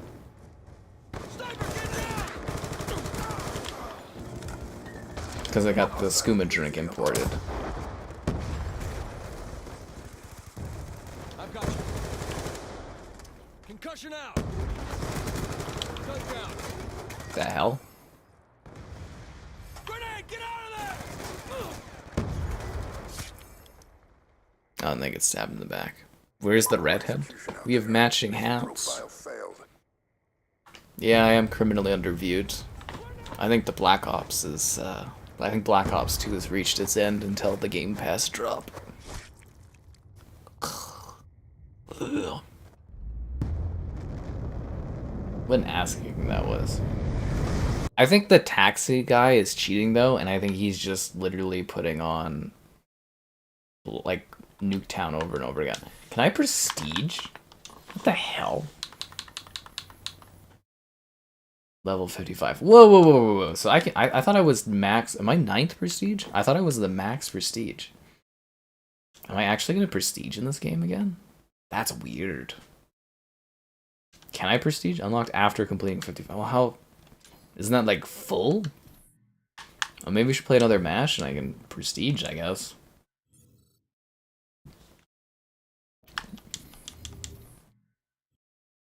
I don't want to play Nuketown again, though. Yes, the Joelle mentioned. I think she's moved on to brighter horizons in her career now. I don't know if we'll see Joelle again.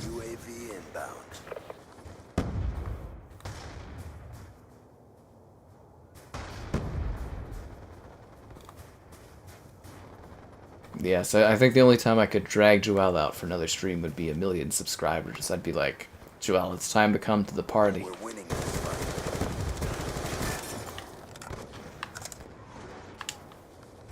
Or if I somehow bring in an exclusive Elder Scrolls like drink thing.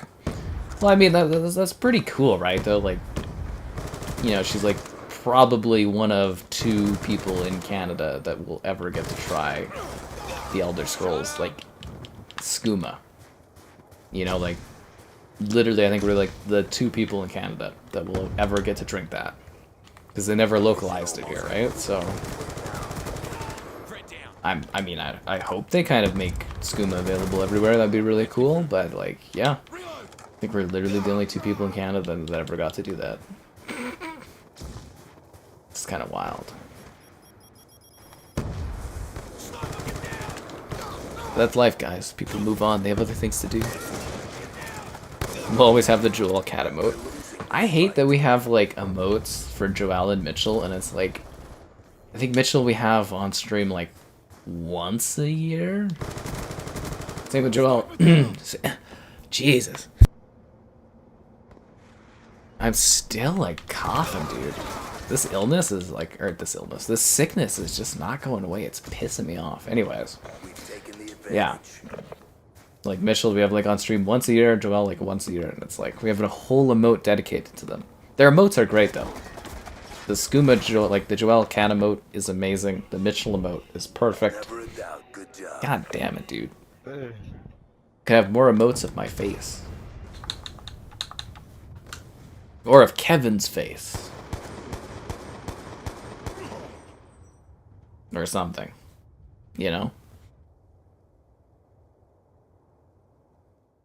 Well, that was a good match. Do I get to prestige? Oh my god! Oh, there's only level 9? I still have 2 prestiges left? Okay, one sec. I gotta take a picture of this so that I, like, know what my classes are. Okay, so we've got the MTAR. Alright, so we got the MTAR, and we got the Peacemaker. Bam. Okay, any other custom classes? No, okay. It's time to prestige. I gain an extra creative class. I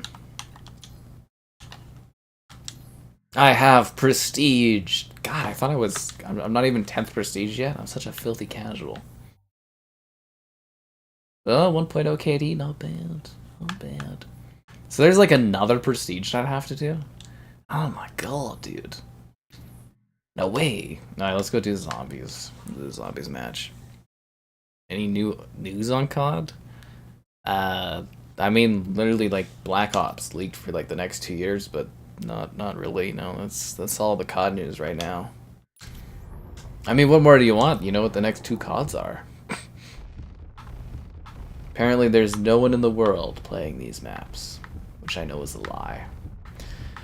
Alright, should we do the crappy green run, the crappy Alcatraz run, excavation site, resolution? What do I need for achievements? Let's take a look here.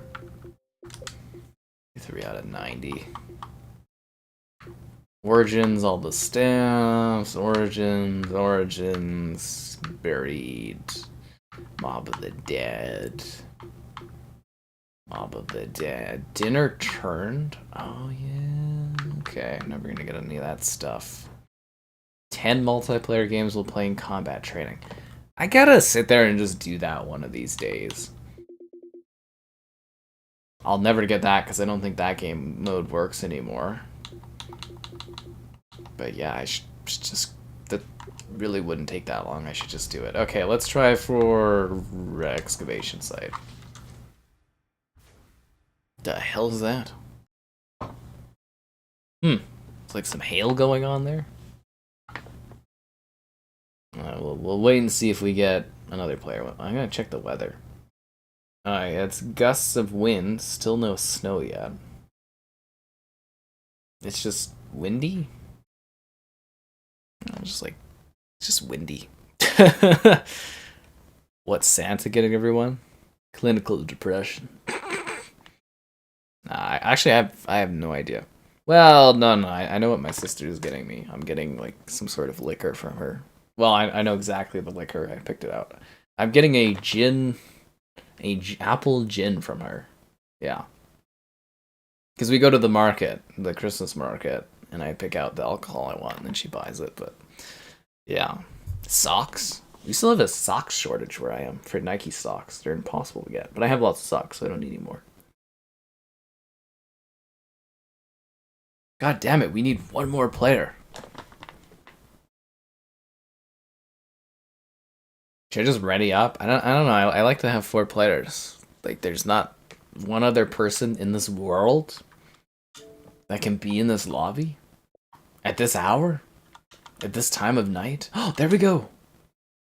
Lorguna, welcome.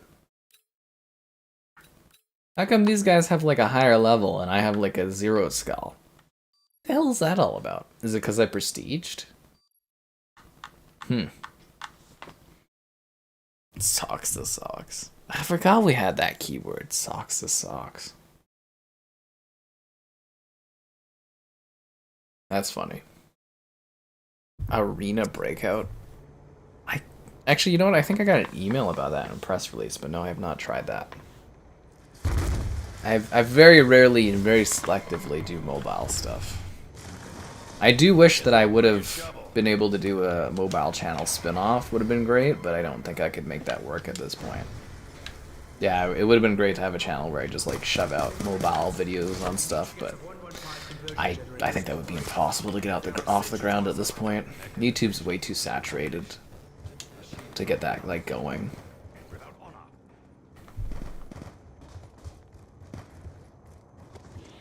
And it'd be so much work to get it to the point where you can actually make money off of it too now. Because you gotta have like what, 1,000 subs and so many like hours of watch time. It's just like, ugh, not even worth it.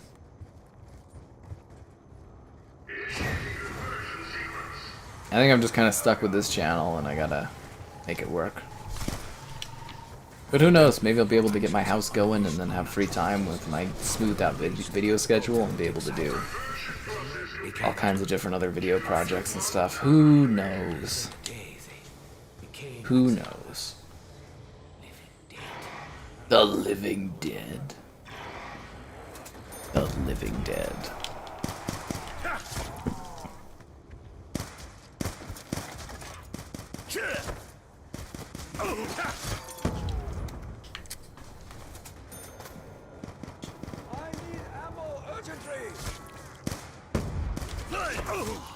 Ow.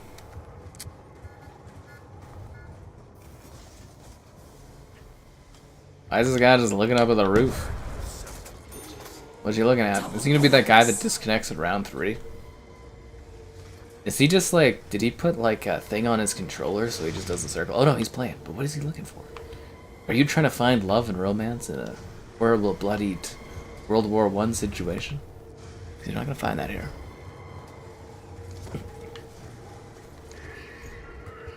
Let's go get the sequence done.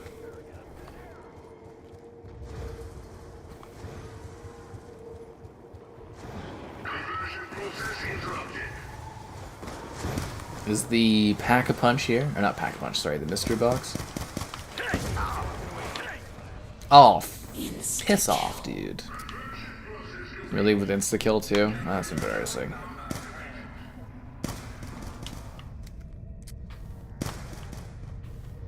Thanks, Custom Duke. It's like Tarkov? Yeah, I got like press releases about it, but I never really wanted to check it out. I don't know if they quite sold it on me in the emails. Like I said, it's like I do cover the odd mobile thing, but it's gotta be like something that I think I'm gonna do really well at. And yeah, it's every once in a while. Ah, god damn it, man! You cannot get a frickin' full game of this ever. Someone always leaves like a few rounds in. It sucks. I do think we'll probably, I don't know if we'll do a stream of it, but we'll probably have like a video review of Call of Duty Warzone Mobile when that comes out.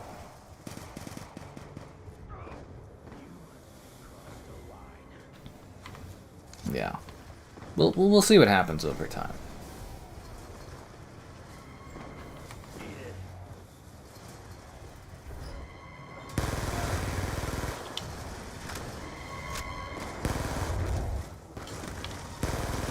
I'm so bummed out that that guy quit. It's like, it's so hard to get like a full 4-player of this going. Oh, that's something we're missing this year too. I didn't have it scheduled for Christmas Zombies. We usually do a Christmas Zombie stream every year. I guess that's because Joel's not interested, but like, yeah, that kind of sucks. I don't think Kevin has the maps. Crap. I gotta check in and see what he's got on there. Maybe we can scrounge together Christmas Zombies night.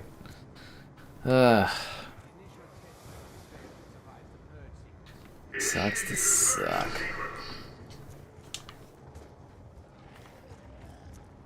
Oh, they're over there? How do I get over there? Get over there and help these guys. Can you hear me? Please, you have to help me. I'm trapped here. I just want to go home. You're sus, Samantha. You're sus. Although I did like her character in Cold War. She was actually the highlight of that game.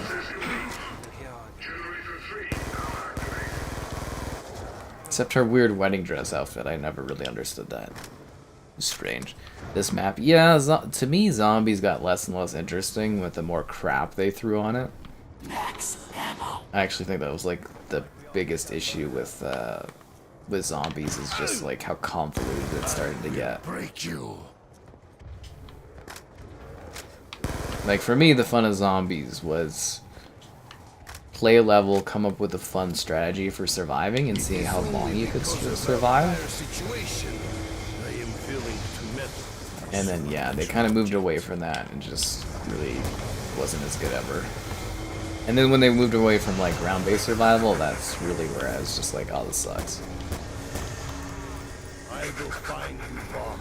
Doesn't matter. Black Ops 1 was peak zombies. It never got better than that.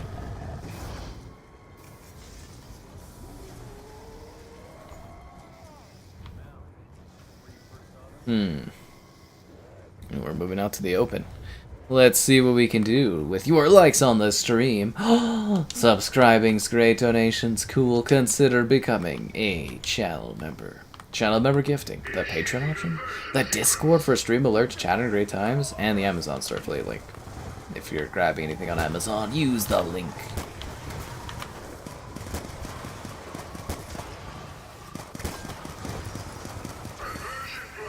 I don't know what we're doing tomorrow. Let's see, I've actually got like a stream schedule set up. Good save, teammate, good save. Oh, tomorrow should be fun. Like town? What do you mean town and stuff? Tell me of this girl who talks to us. Where is she? Drove my friend insane. Convinced that her voice had a message from the angels. Fire sale. Fire sale.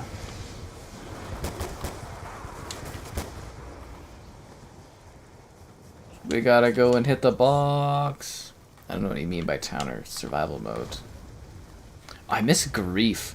It's a real shame we don't have enough players to do grief. I'm hoping that's going to be a thing too when this drops on Game Pass, so we can go back and play grief mode, because grief was like actually pretty entertaining and crazy. Like it'd be so back and forth. So if you don't know what grief is, grief mode is essentially a mode where it's 2 teams of 4 and zombies, and the zombies are in the middle of your battle, and you're kind of trying to prevent, like you're trying to kill the other team essentially by using the zombies. It's very interesting. You're under sustained attack.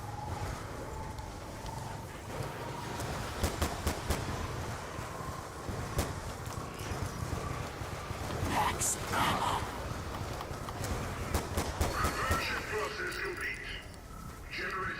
It's stamina time. When you dive to prone, it's gonna shake you to the bone. All the zombies gonna groan, cause it's PhD flopper. Fights for greater good. I like the PhD jingle. Town, yeah, town was kind of cool. I think there's still people that do town, but yeah. I didn't necessarily like the transit level, though. I always thought that one was a bit weird.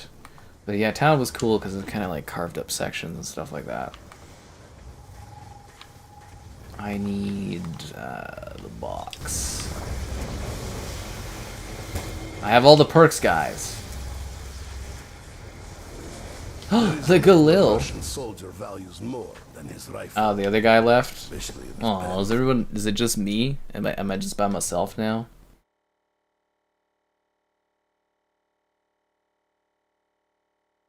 Where'd everybody go? Now it's just a black screen. What happened? My TV's telling me the Xbox is on, but there's nothing happening. How could this happen to me? I've made my mistakes. I think it's like frozen or something.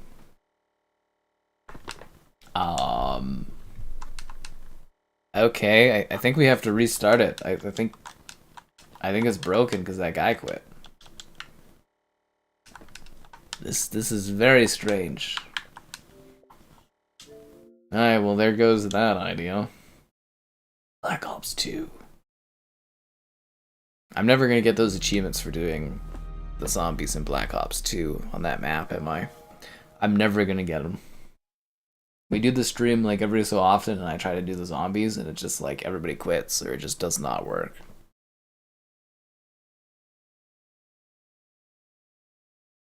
Every single time. Can't win. Can't win.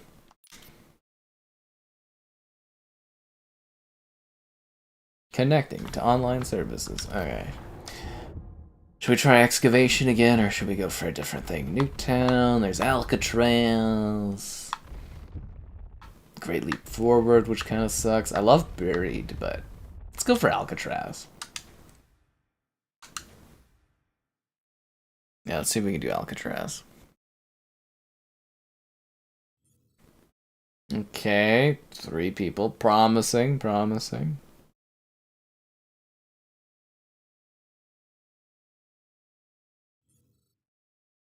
There we go, 4 people. Let's do it. Aww. Why did that guy leave? Oh, I don't want to play with just 3 players. Let's try again. Spin the dice. Mob of the Dead.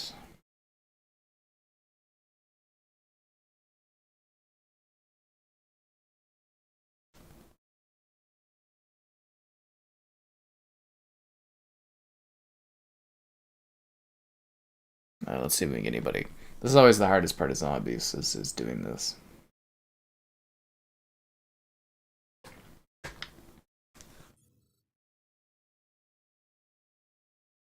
Need 2 more players to be ready. Okay, we'll just wait and see if anybody joins. It was nice to get a second drink tonight, though. Cheers indeed, Dabla. Cheers indeed.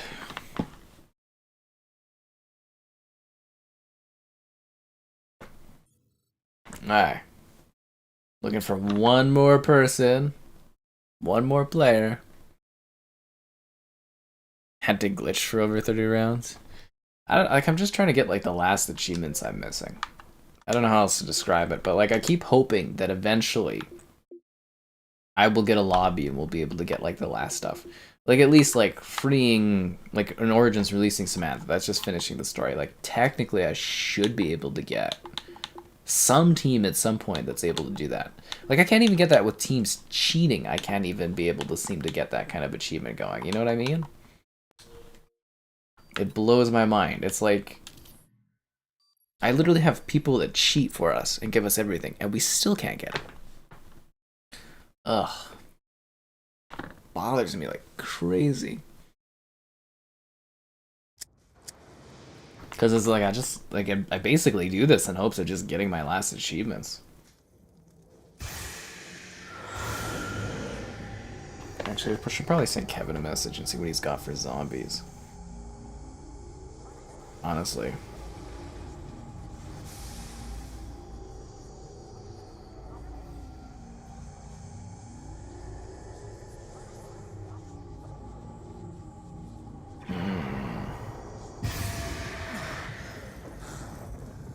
Yeah, because we always do like a Christmas zombies every year, but I don't think Kevin has the DLC stuff. I guess I could splurge on. I wish my streams were popular enough that I could just splurge on grabbing that stuff for people. How the fuck can we be okay? We were all just looking down like fucking ghosts. There's always somebody not playing or somebody quits. Oh, he's alive, guys. I'll give you a reason. It's all the way. Yeah, I think it's like $15 per like zombies pack. I'll talk to him. We'll see if we can do a zombies Christmas stream or not. I don't know if we'll fit it in this year. Remember one thing. Hey, get your own window. I guess I could roll the dice and see if I end up with other players on the line. I don't know.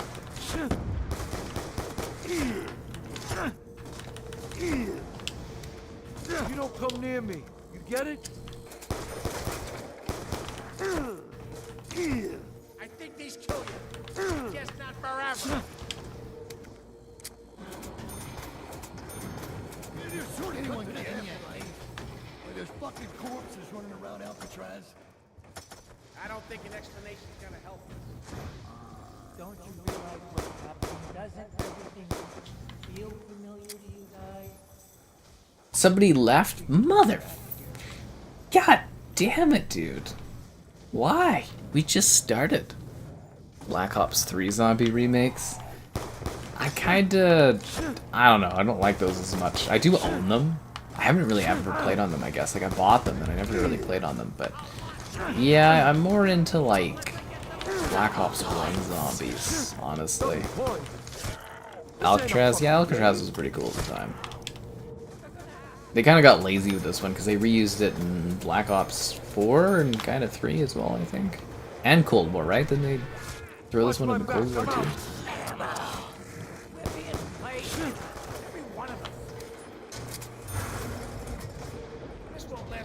I remember first getting this map and just being like, oh, it's so creepy and cool. Like the neatest experience, and I guess it's different now because the way they distribute the maps. But it was so cool when you bought, like, we would wait till like 3 a.m. in the morning for this stuff to come out. And I remember doing like some early morning like video stuff. Like I remember staying till like 3 or maybe even 5 to do like Shangri-La and stuff when it came out. But it was the coolest thing in the world, like waiting for this DLC to release. And just trying to be like the first to do like video stuff on things. And, yeah, it was so neat at the time. Golden Spork? Oh, I don't even remember that kind of stuff. I kind of assume at some point someone will just carry me through and I'll get like the achievements for these things. Like same with Black Ops 1, there's like, what is it? The one map I'm trying to, like, I'm missing very few Black Ops 1 achievements, and I think one of them is on Call of the Dead. For like sending the team to paradise. I think that's like one of the few achievements I'm missing, and I always get so close and then something happens, like someone disconnects, somebody quits, like a lobby dies, and it's like I never am able to get that done. I'm always like so close to finishing that. I just never get to it.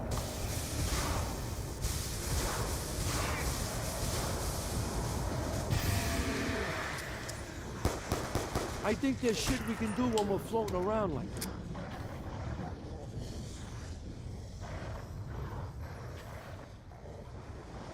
Can I get up there? No, I'm not allowed up here. Why?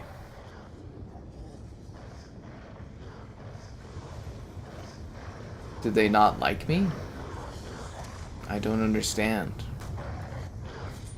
Oh, look, the angry dog you have to feed. Yeah, why were they doing that? Why were they blocking the stairs? That's so strange. Oh yeah, Electric Cherry, I remember that one. I think this was issue 2 of the Zombies map started getting like way too complex. Gondola requires power. Yeah, and this was one where you have to like kill yourself in order to like power things and stuff. The ammo.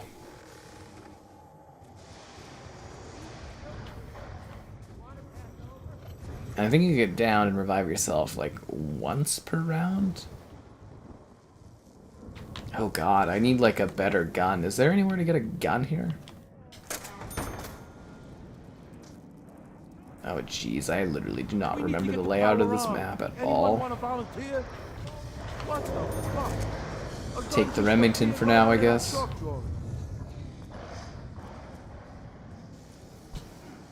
$2,000? God, the zombie economy is a mess, dude.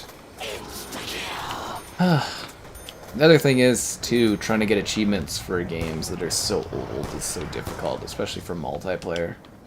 It's like, I really should have made more of an effort to get this done back in the day.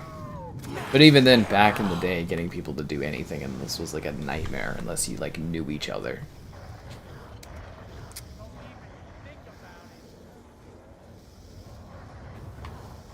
There's always too much of a skill gap with people I knew to get this done.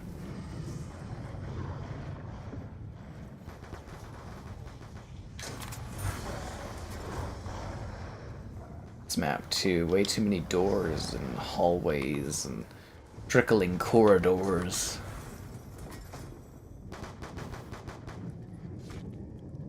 Oh, that door is not even open yet? What the hell are these guys doing?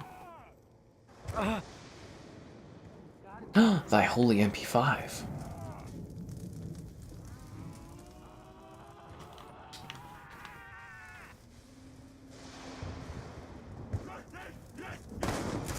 Need ammo, like yesterday.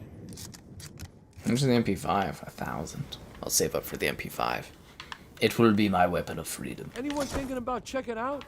I just found the right spot. That's kind of funny. Okay, so where the hell? Oh, he went up here. Okay. So that guy's in the afterlife because I'm assuming he's powering stuff. Gives you weapons like a slot machine. I think the funnier thing too is this literally became part of Warzone too. So they like literally just keep reusing this asset across like every single Call of Duty. Yeah, because I remember running so much through Warzone in this area. Or was it Rebirth Island? I think it was Rebirth Island they used these, which is Warzone all the same, but... I got news for you, The dumb S12. fuck. Town is coming to put you on the ground. It's a little bit of a bummer, but alright.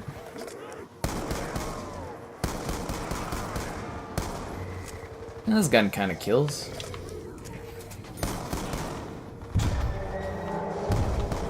get this shit boarded up. Oh yeah, the warden. Totally forgot. Fuck is that? Does this guy need to be revived? Oh no, he's reviving himself. Did he lock the chest for 2,000 We points? only got a few rounds left. You should have stayed dead. Can't remember, where's Juggernaut? I think it's like in a different room, isn't it?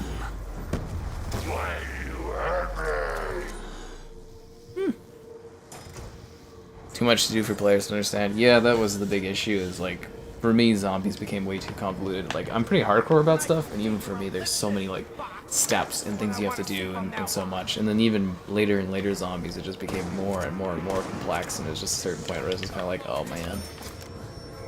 And then it became lame, because it was just, like, open world activities and not even zombies. Like, for me, zombies is supposed to be survival. It's wave-based. How long can you survive? And the Easter egg's supposed to be like a cool extra thing. But they kind of made the game based entirely around the Easter egg, and it became like the story and the focus of every single time you did zombies. And to me, that's less interesting than like trying to Let's survive. make these bullets count, guys.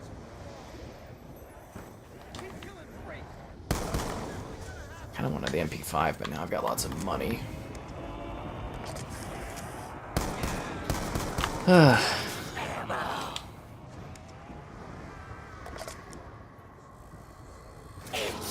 over for a while.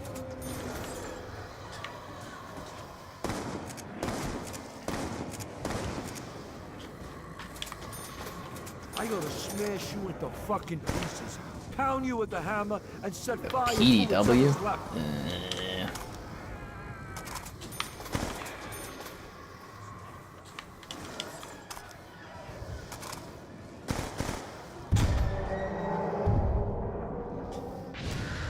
Nice. This'll chew right through their rotten flesh. Friggin' Warren's back already? Didn't we just get rid of that guy like a round ago?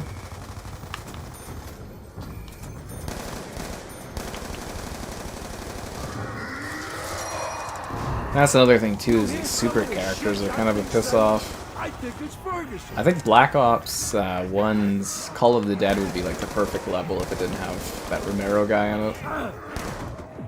Oh, god damn it. The new Warzone? Yeah.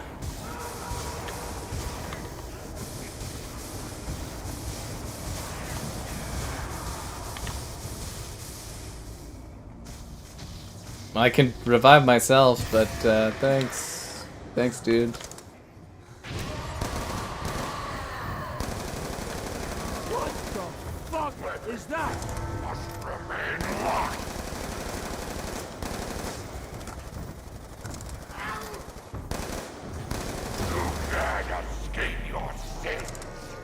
I can't escape my sins? That's what you Fuck outta think. here. Fucking wicked witch of the fucking west. Okay, I need to go open up some doors. Help out the team a bit with some buying some stuff, I guess. My favorite zombies? No, Black Ops 1 zombies. That was the peak zombies. Kino der Toten is the perfect zombie. My favorite zombies map is Shino Numa, but the perfect zombies map is Kino der Toten. Yeah. And there's quite a few levels, quite a few different maps I love over the years, but yeah, Shino Numa is just, the vibe is so perfect on that level. The hell's the other guy? There's three of us. I only see like the one dude ever. I wonder if he's like trying to unlock Juggernaut. I think like, isn't Juggernaut like Below, yeah, they just like literally ripped all this stuff for freaking Warzone, didn't they? This thing ain't doing shit without the juice.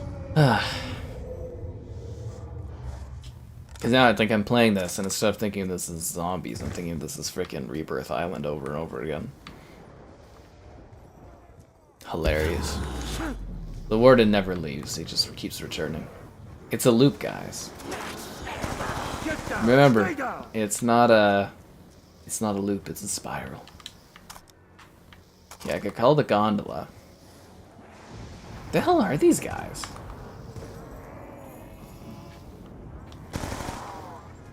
I need to go down, I think.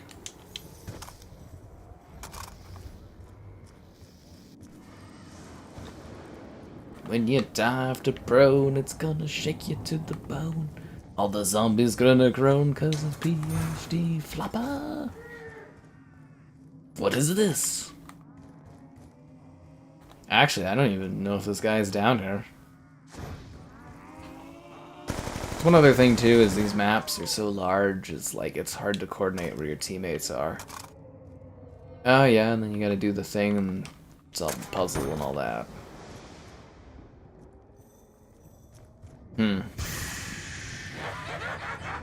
Bye bye. I'm locked out. Teammate, no.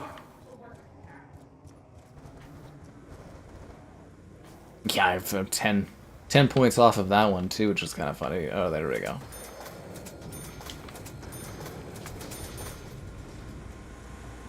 The generator. God, this game is so complex. All about the vibes. Let's get this shit boarded up. Hey, look, it's a teammate. Oh my god, that's hilarious. Am I supposed to kill the zombie or not? He needs to be revived. Like, actually revived? Like, he can't revive himself? Juggernog. Which I don't have the money for. My teammate's down. I think I'm supposed to keep the zombie alive so I can go save that guy. I don't have the money to use the gondola either. Oh, there's 2 zombies left? That's not good.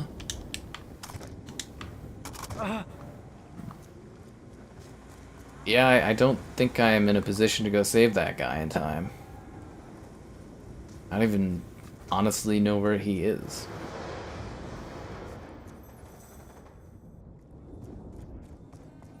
He'll probably quit right after, too. Alright, he's gone. Some folks gotta learn the hard way. Okay, so I killed that zombie. Apparently there's other zombies left. I want to get the Juggernog. The blunder, what? Yeah, people usually quit when they die in zombies, which, you know, can you blame them? I mean, the only thing I can do is blame you guys for not liking the stream. Subscribing's great, donations cool, consider becoming a channel member. Channel member gifting, the Patreon option, the Discord for stream alerts, chatter, and okay times, and the Amazon Starfleet link if you're into that. Should I kill the zombie or is my teammate like doing something?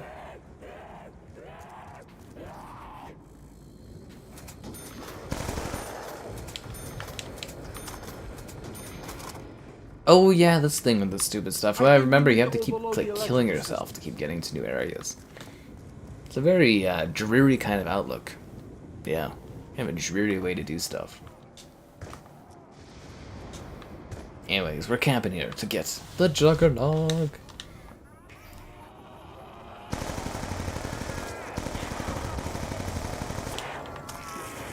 You don't have a head.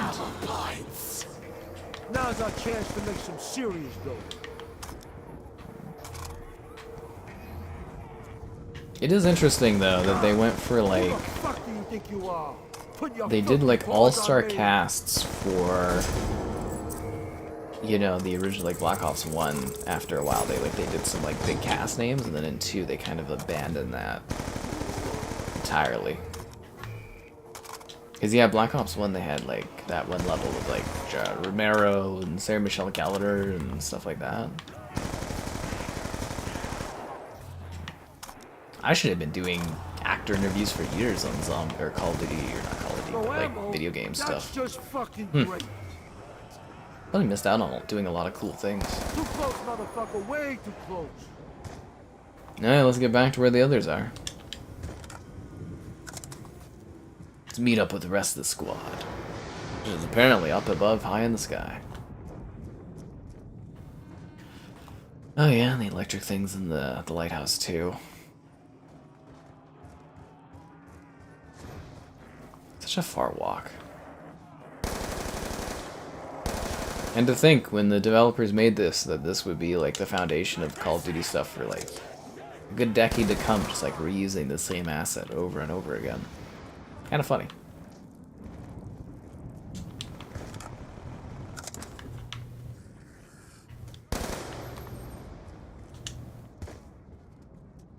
What's up, guys?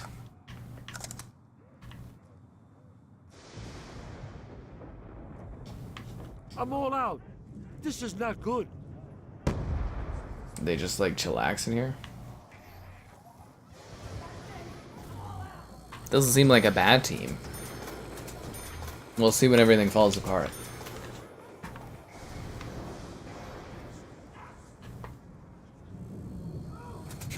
Just like doors filled with skulls. Dude, how are we gonna close off this door? I don't know, let's just throw a bunch of skulls in there. Looks cool. Gets people excited. Actually kind of surprised our team hasn't just like died at this point. Usually these zombies matches don't go anywhere. We just perish tragically. I really need some lead. These guys actually kind of seem to know what they're doing.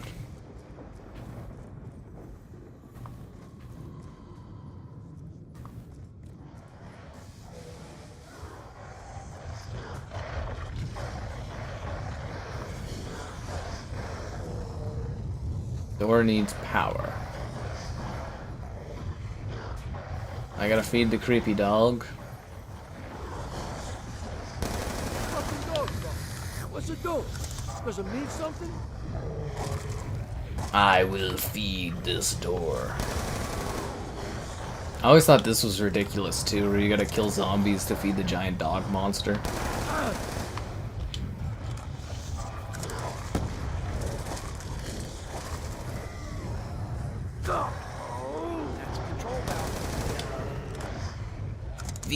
Feed dog. Now we're cooking. Keep it up, fellas. Powerful weapons and stuff. The best Warzone map was Rebirth. It is kind of funny though that they haven't been able to evolve and do something new with Warzone that excites people. I think they leaned on Verdansk too long, honestly. Like, the one good thing I would say about Fortnite is they are able to consistently evolve and try new things with their maps. You're welcome, spooky dog. Spooky, spooky dog. Alright, so we got the upstairs all ready to go. No ammo? That's just fucking great. Oh! Well, you know the economics of ammo these days.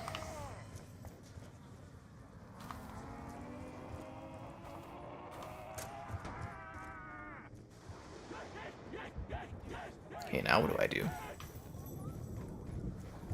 I don't even know what the goal is right now.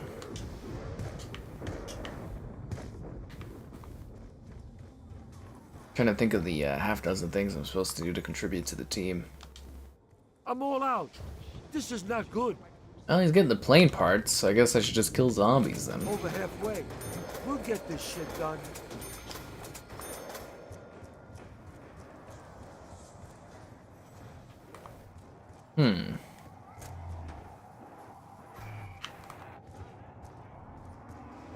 So yeah, that dog is fed. I thought we started a new round. I'm surprised there's not more zombies. Imagine there's like a whole zombie infestation and doing celebrations with fireworks over in like San Francisco. Money Swede, no.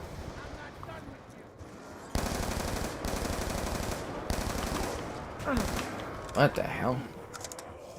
Oh jeez. He left the game?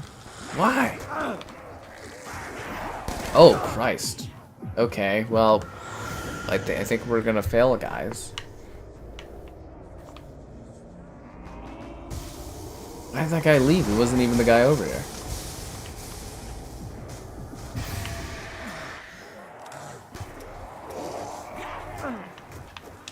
Alright, well, I guess that's a good night. I hope you guys enjoyed the fun of zombies and all that.